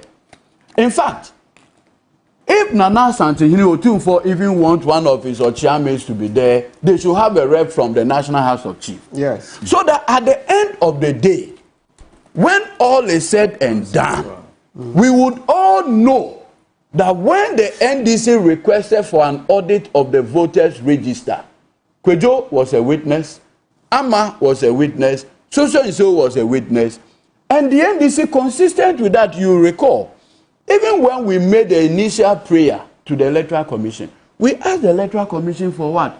Live streaming of the conversation. Who wants to hide evidence by asking that it should be telecasted? Okay. That has been the principle of the NDC. I hear the MPP recently do a press conference and say, oh, NDC, why are we calling for an audit? Nana Dodanko Akufo-Addo called for an audit. In fact, I recall when they called for the audit, a listening Electoral Commission chairperson, Charlotte Osei, constituted Justice VCRAC CRAP committee. Do you know that even when that committee had a composition of 5 members, the MPP objected to 3 of the members? Ultimately, the Justice VCRAC CRAP committee presented this report and said the request for an entirely new register was not founded. However, there must be an audit with the participation of all the stakeholders, and that was done. Okay. So the bizarre claim by the MPP that they will not permit an audit of the voters register underscores the fact that they and the Electoral Commission have conspired to manipulate the election, and that would definitely not happen. Look, nobody, I repeat, is going to permit Madam J-Mensa, Bosman Asari, Apiahini, or whoever to manipulate the 2024 you made your point. It will happen. You made your point. So the NPP in that press conference also indicated they have also identified errors themselves in the limited voter register that was exhibited. They would present their findings to the Electoral Commission. And Professor Kwakwasari, I have to leave us. But Matbebu, on this bit, because in the end, what the NDC has detailed in their petition as presented to the Electoral Commission, the fundamental question is, if the Commission decides not to, and the Apiakubi says, resort to the courts, explore the other options, and employ, for instance, the right to information, so as to demand, if the EC says it has corrected the errors that the NDC says they presented, but then they are not showing the corrected errors, what other measures or means can be employed to get those answers that the NDC was asking? Maybe no, I lost the last part. I appear to be saying resort to the court, okay, to get your results. Yes. Okay, you're saying apart from the court, what else? Which other means? Oh, so before the courts, the most expeditious one is the public demonstration. Okay. Yes, it's more potent. Yeah. All right, and very expeditious, because with the demonstrations that happened last Tuesday, 17th September, you can see that the whole country, and indeed, yes, the world at large was, attention was drawn to the issue at hand. And so that put the EC under so much scrutiny. They lost a lot of reputation. So when you've suffered a lot of reputational damage, the first reaction, if you are honest, is to do something to remedy the damage, right? Yes, but court processes, you file this one, response, etc. That could be weeks. That's the earliest. You remember even the PPP case, the Indum case. Yes, 2016, you went, right? It took, by the time you were done, it was about a month minimum. Yes, 1 month. Yeah, but the demonstration it was quick. November 6th. Exactly. It was enough for us to have the election on the 7th. You see. Yes, so the public show of uproar, the public show of this dissatisfaction, revulsion, etc., is likely to get better results and more expeditious if the election management body is honest. But this EC is not one that is showing itself to be honest. But nonetheless, I support the NDC's action. Oh, and I was there, live. Yeah, I went to support, because as a citizen, I can't sit aloof. No, not with the kind of looting that we've suffered over the past 8 years. I will sit for another looting to happen. No. So I went there. And I was there when this National Cathedral thing, later on the hoarding was broken, and then citizens went in and swam in the pool, right? Yes, that's a side. What do you call it? Addition was like a bonus or dessert. Yeah, and then just in passing, let me mention this. There's this joke that I may call it the joke of the year. This morning I saw something, a small clip. A gentleman interviewing a lady. That one question in there. And then the lady said, oh, my church is still under construction. Then they said, which church is that? Then the young lady said, the National Cathedral. I was like, oh my God. Yes, that's what I'm question. So they believe my church is still under construction. So can you imagine? So it means that for the next 10 years, that lady is not going to go to court. She's not going to go to church because she's waiting for the national. 10 years. Yes. Yes, but let's just say at least in the first year, I'm very certain that in 10 years it will not be done, at least at this rate. So the young lady says, no, she's waiting for the National Cathedral. That is her church. So until it is built, there will be no church service, right? That's it. So coming back, you see that, look, the demo was good. The demo was good. We are getting pent up as well. So when you walk like that in a way, and then you have the opportunity to voice your concerns, it helps you heal a little bit. So what we can say is that the EC must do something about this situation. And also, Mr. Okansi, let's mention with all the force we can. Listen, Yao Kwachi has to leave the EC. Yao Kwachi has to leave the EC because you can't appoint him as an IT consultant when his father was a right-hand man to Akufo-Addo. Direct. Thank you for the word. And with that narcotics conviction, and with that narcotics conviction, you see, that's how come those days they used to, mention the president's name in things like this. Yes. If you go on Ghana web right now, no, you can't have, narcotics often also generate issues of national security, etc. So with his father having been convicted of narcotics contributing to national security chaos, and then you are rewarding his son with such an appointment. Why? I don't know IT experts. Look, I keep saying that when MPP was in opposition, what they said was that to appoint an EC chair, they wanted the announcement to be made public, Then everybody who felt qualified could apply. Then there would be an assessment panel that would do its work in public and be broadcast on TV to select all these high-ranking EC officials. And now you are using it as a means of rewarding sons of ex-narcotics convicts. I mean, what kind of democracy is this? Banana Republic? So Yao Kwachi has to leave the EC. Dr. Oforeje has to leave. Eduji, you mentioned the preacher at the Asasi Radio, the lady. I don't know. Apart from Salima Ahmed Tijani, you have the Reverend Equia Ofori Boating. Reverend Equia Ofori Boating, and you see, and then Dr. None of them has any experience on election. So there's a question that Professor Kweku Asare asked, which I want a quick take on because he's joining us again. We lost him briefly. Yeah. He is making the proposal that lawmakers must act swiftly in passing legislation that ensures periodic independent audits of our electoral system. Is it the way to go? Oh, absolutely.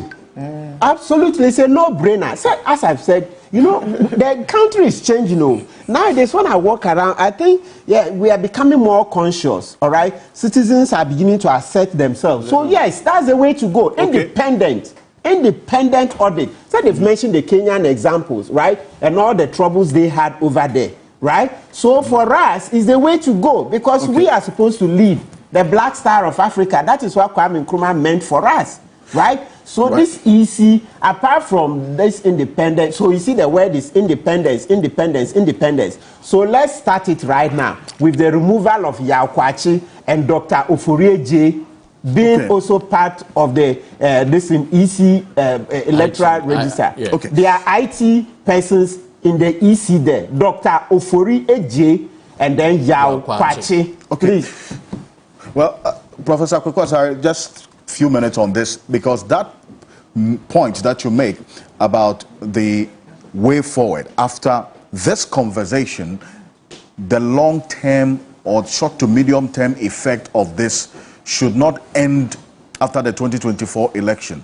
There has to be some permanent measures and structures, procedures put in place to ensure that if this should happen again, it will not be at the beck and call of a political party, for that matter. We must have lawmakers acting swiftly now, in your view, in passing a legislation that would ensure periodic independent audits of our electoral system.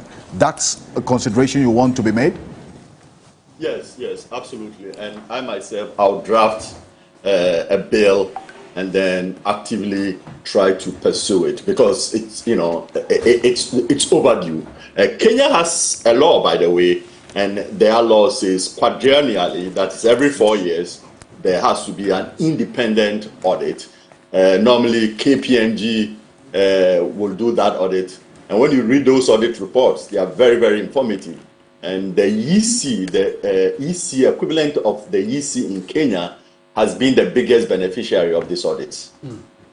And Alfred, just to add to the point, you see, when it comes to legislating, for instance, we have introduced electronic systems into our elections, the biometrics and what have you. We do not have beyond the CIs. How the register itself is managed, who can access it? What are the protocols for access? What are the login protocols? You need to have legislation. Because as we speak now, whether Mr. Akufo-Addo has access to our register, you don't know. Whether you, as we have this discussion, you have access to our register and you can do transfers without anybody knowing. We don't know. So you need to have legislation so that when people breach it, you can deal with them. The guy in Pusiga who did the transfer without the authority of the Electoral Commission, that is an illegal conduct because it contravenes Regulation 22 of CA 127. But what are the penal consequences? Thank you. For such illegal conduct? Emmanuel Aboyaja says, very important point made by Professor Kweku Asare. Periodic audits of voters' register is very necessary. This one here says, in the meantime, in the interest of transparency and accountability, this call for the Electoral Commission to allow an independent audit of its register should be seen as a bipartisan and non-political call by all your guests who have spoken this morning. This one here from Mauli Anyete says, I admire the principled position of the NPP guest on your show this morning, not being against the calls for an audit, but his counter-argument is what also you say raises questions. Brilliant submission by your guest this morning, but practically superficial in implementation. The EC is a creature of the Constitution with entrenched and guaranteed independent provisions. A subsidiary legislation is to independently audit the work of an independent constitutional body like the EC will add to our problem of not always dealing with issues from the root. Professor Kukwasari, that's a response to you, and I don't know if you have a quick take on that. I think I've already addressed that. Merely because a body is independent, it doesn't mean it doesn't have to be audited. If you look at the Constitution says all public entities are subject to audit. And similarly, if you look at the Audit Service Act, Section 16, it says the Auditor General can do operational audit, compliance audits, and so on. And I've already given the account of the 2018 special audit, where it was found that the EC was selling our data to a private company. 2018, anyone can Google that. There was a special audit by the Auditor General of the Electoral Commission system. And they found out that the Data Privacy Act was perhaps being violated because our information was being sold without our knowledge, without our approval. Okay. So this idea that if you are independent, you are not accountable is totally misplaced. There's nothing in the Constitution that suggests that the judiciary, which is an independent body, or any of the independent bodies are not subject to audit. In fact, because they are independent, that's the more reason why they should be, their activities should be audited. Thank you very much. Professor Stephen Kweku Asare, thank you so much for joining us this morning. I do appreciate your time. Thanks so much, Alfred.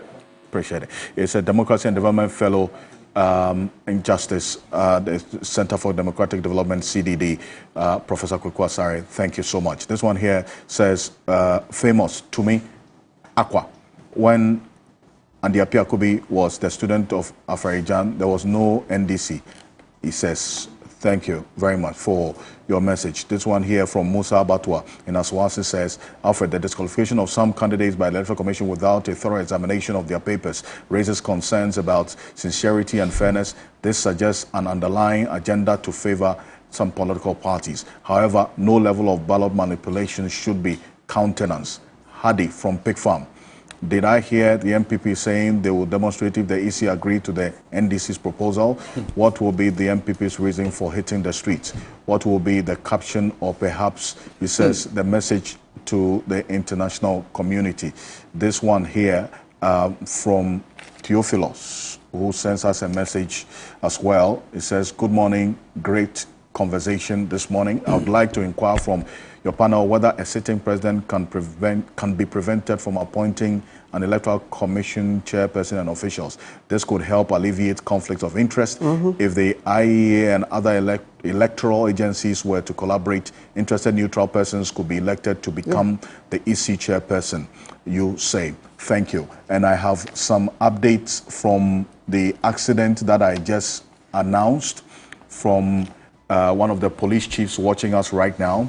He says, so far, 8 people, unfortunately, have been confirmed dead as a result of the accident that I just announced a few minutes ago on the Suhum Road. 8 people confirmed dead so far. The Kumasi direction-bound fuel tanker blasted a tire, veered to the Accra-bound lane, and crashed with a high-occupancy commercial bus. So far, unfortunately, 8 lives lost. We'll be back.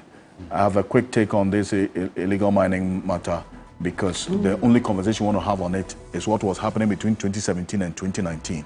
We'll establish that. Stay with us.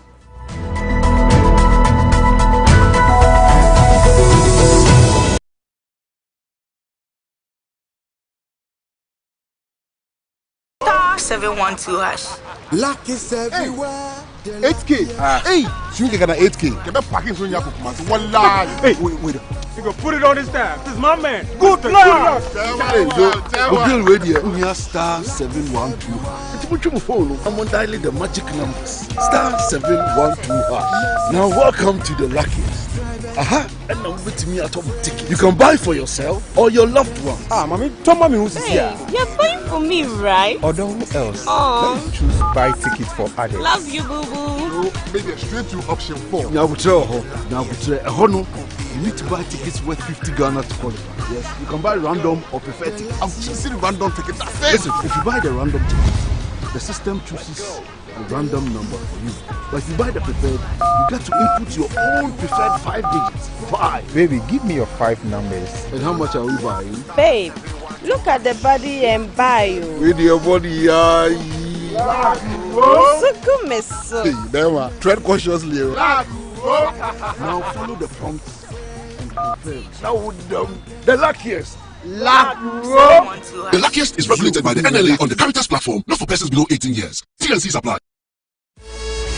Prepare your hearts for a bigger, better, and an extraordinary night of worship as Jeanette Services proudly presents the 7th edition of Women in Worship. This year, we bring you the Rehoboth Experience.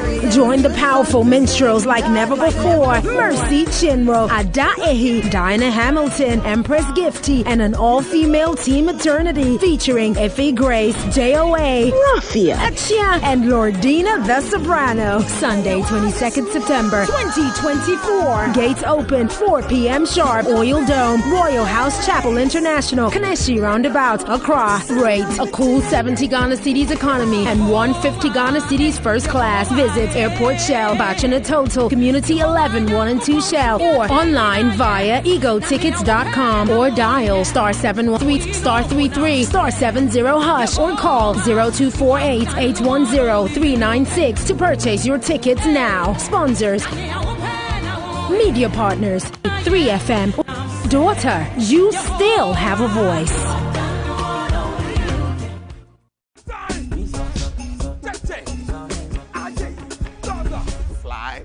Fly. They know that I was with them on the streets. They know. Okay. They know that I slept in the music studios with them. They know. Giovanni, they know. We'll get into that conversation. Plus, my man Langa Bell is here with us. Bra, she. Hey. Yes, master 3 by 4. You beat people about 24 years ago. Why can't you say that the pitch is no good? He go over you people. We find out why he's no longer drumming for the Black Star. Showbiz 360 shows every Saturday at 8 p.m. on TV3. Brought to you by Betway. Winner big. Cowbell Coffee.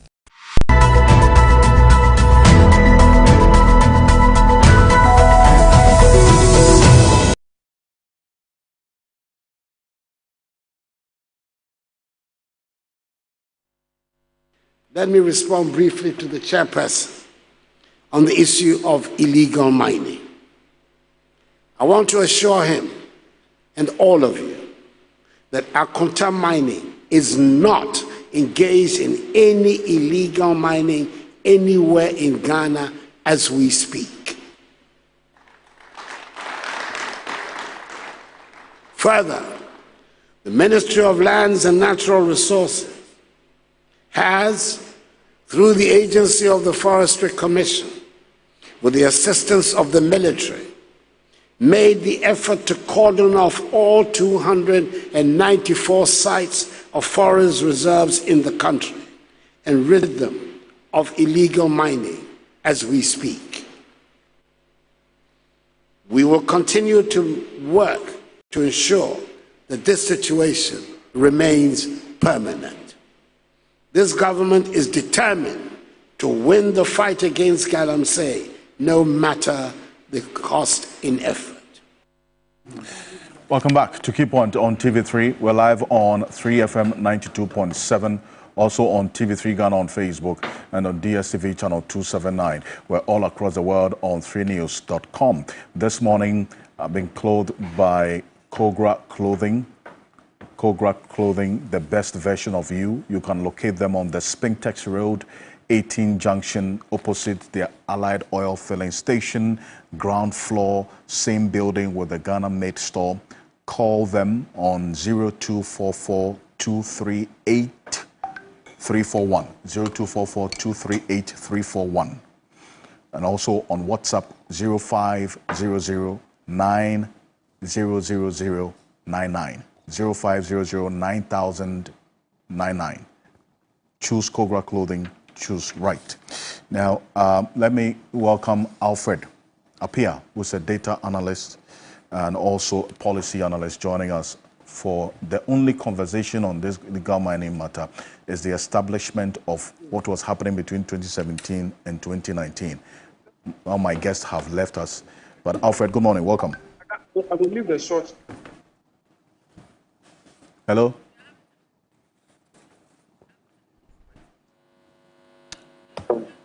Hello, Alfred, can you hear me? Yes, I can hear you. Can you hear me? I can hear you clearly. Thank you. Thank you very much for joining us.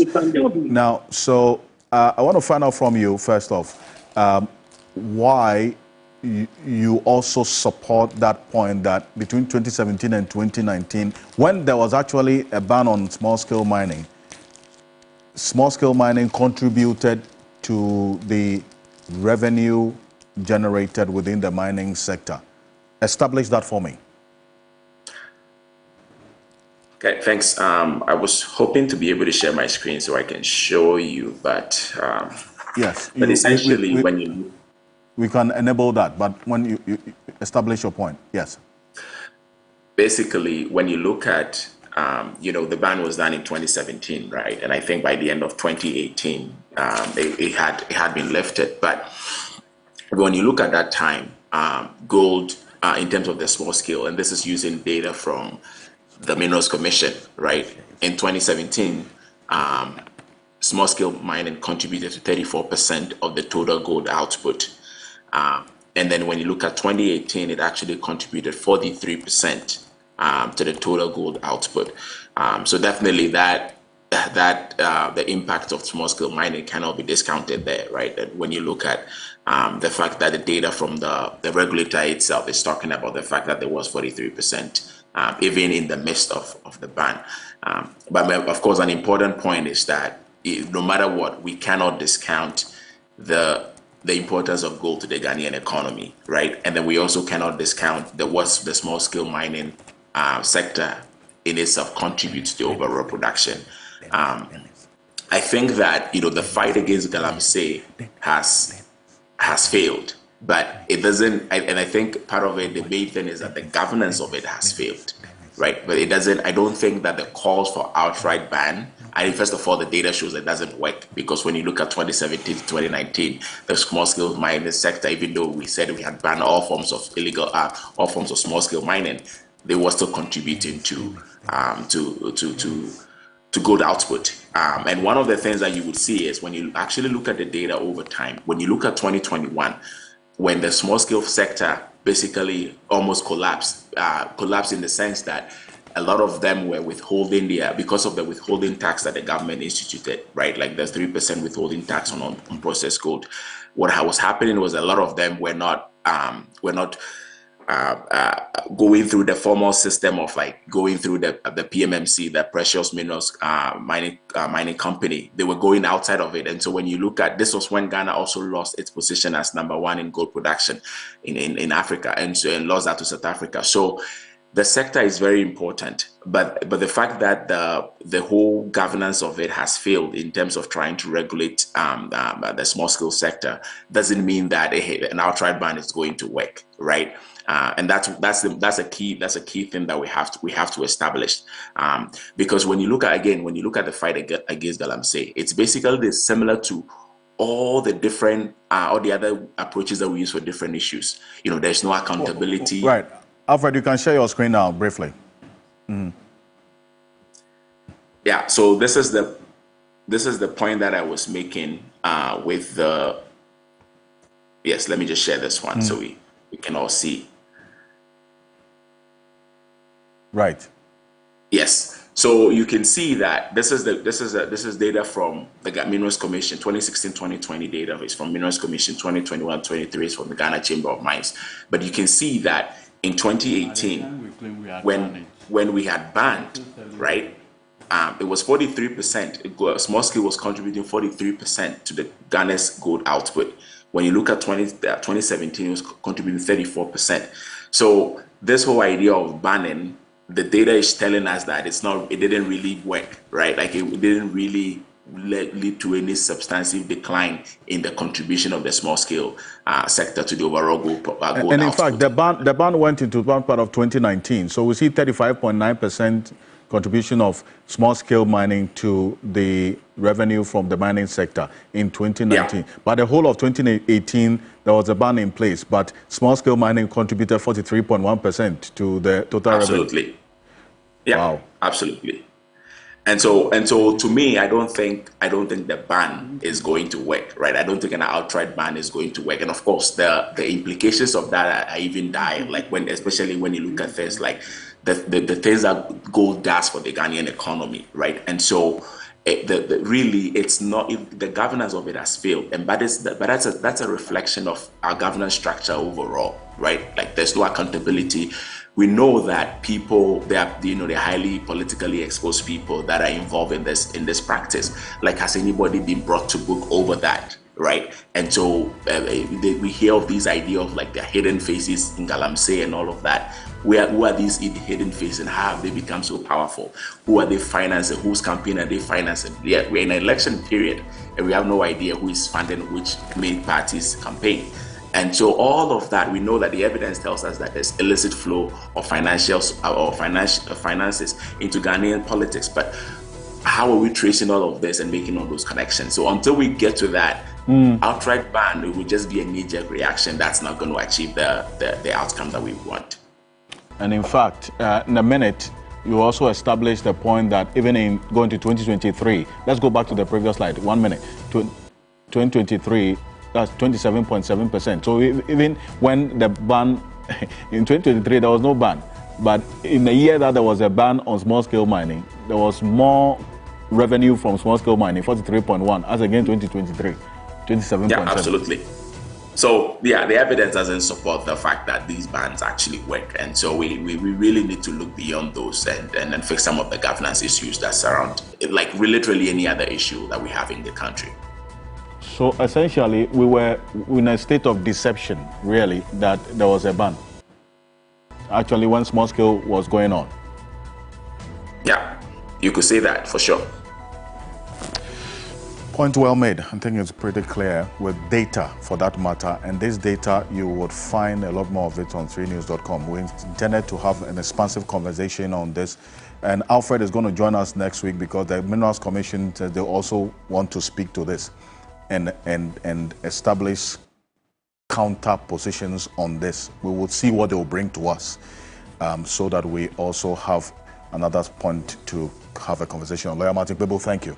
Yeah. Appreciate you. Thank you so much for coming as private legal practitioner. Nana also Fori had to leave us. And, he's a PPP chair. I would encourage also to look for the NDC umbrella. Okay, very unique. There's a lot that we can talk about in the coming days on this. Lawyer Vijita Maklo. Thank you. Thank you so much for joining us. And the Apia Kubi also joined us, and Professor Stephen Kwekwasari. My name is Alfred Okanse. On behalf of the rest of the team, thank you for joining us. Have a great weekend.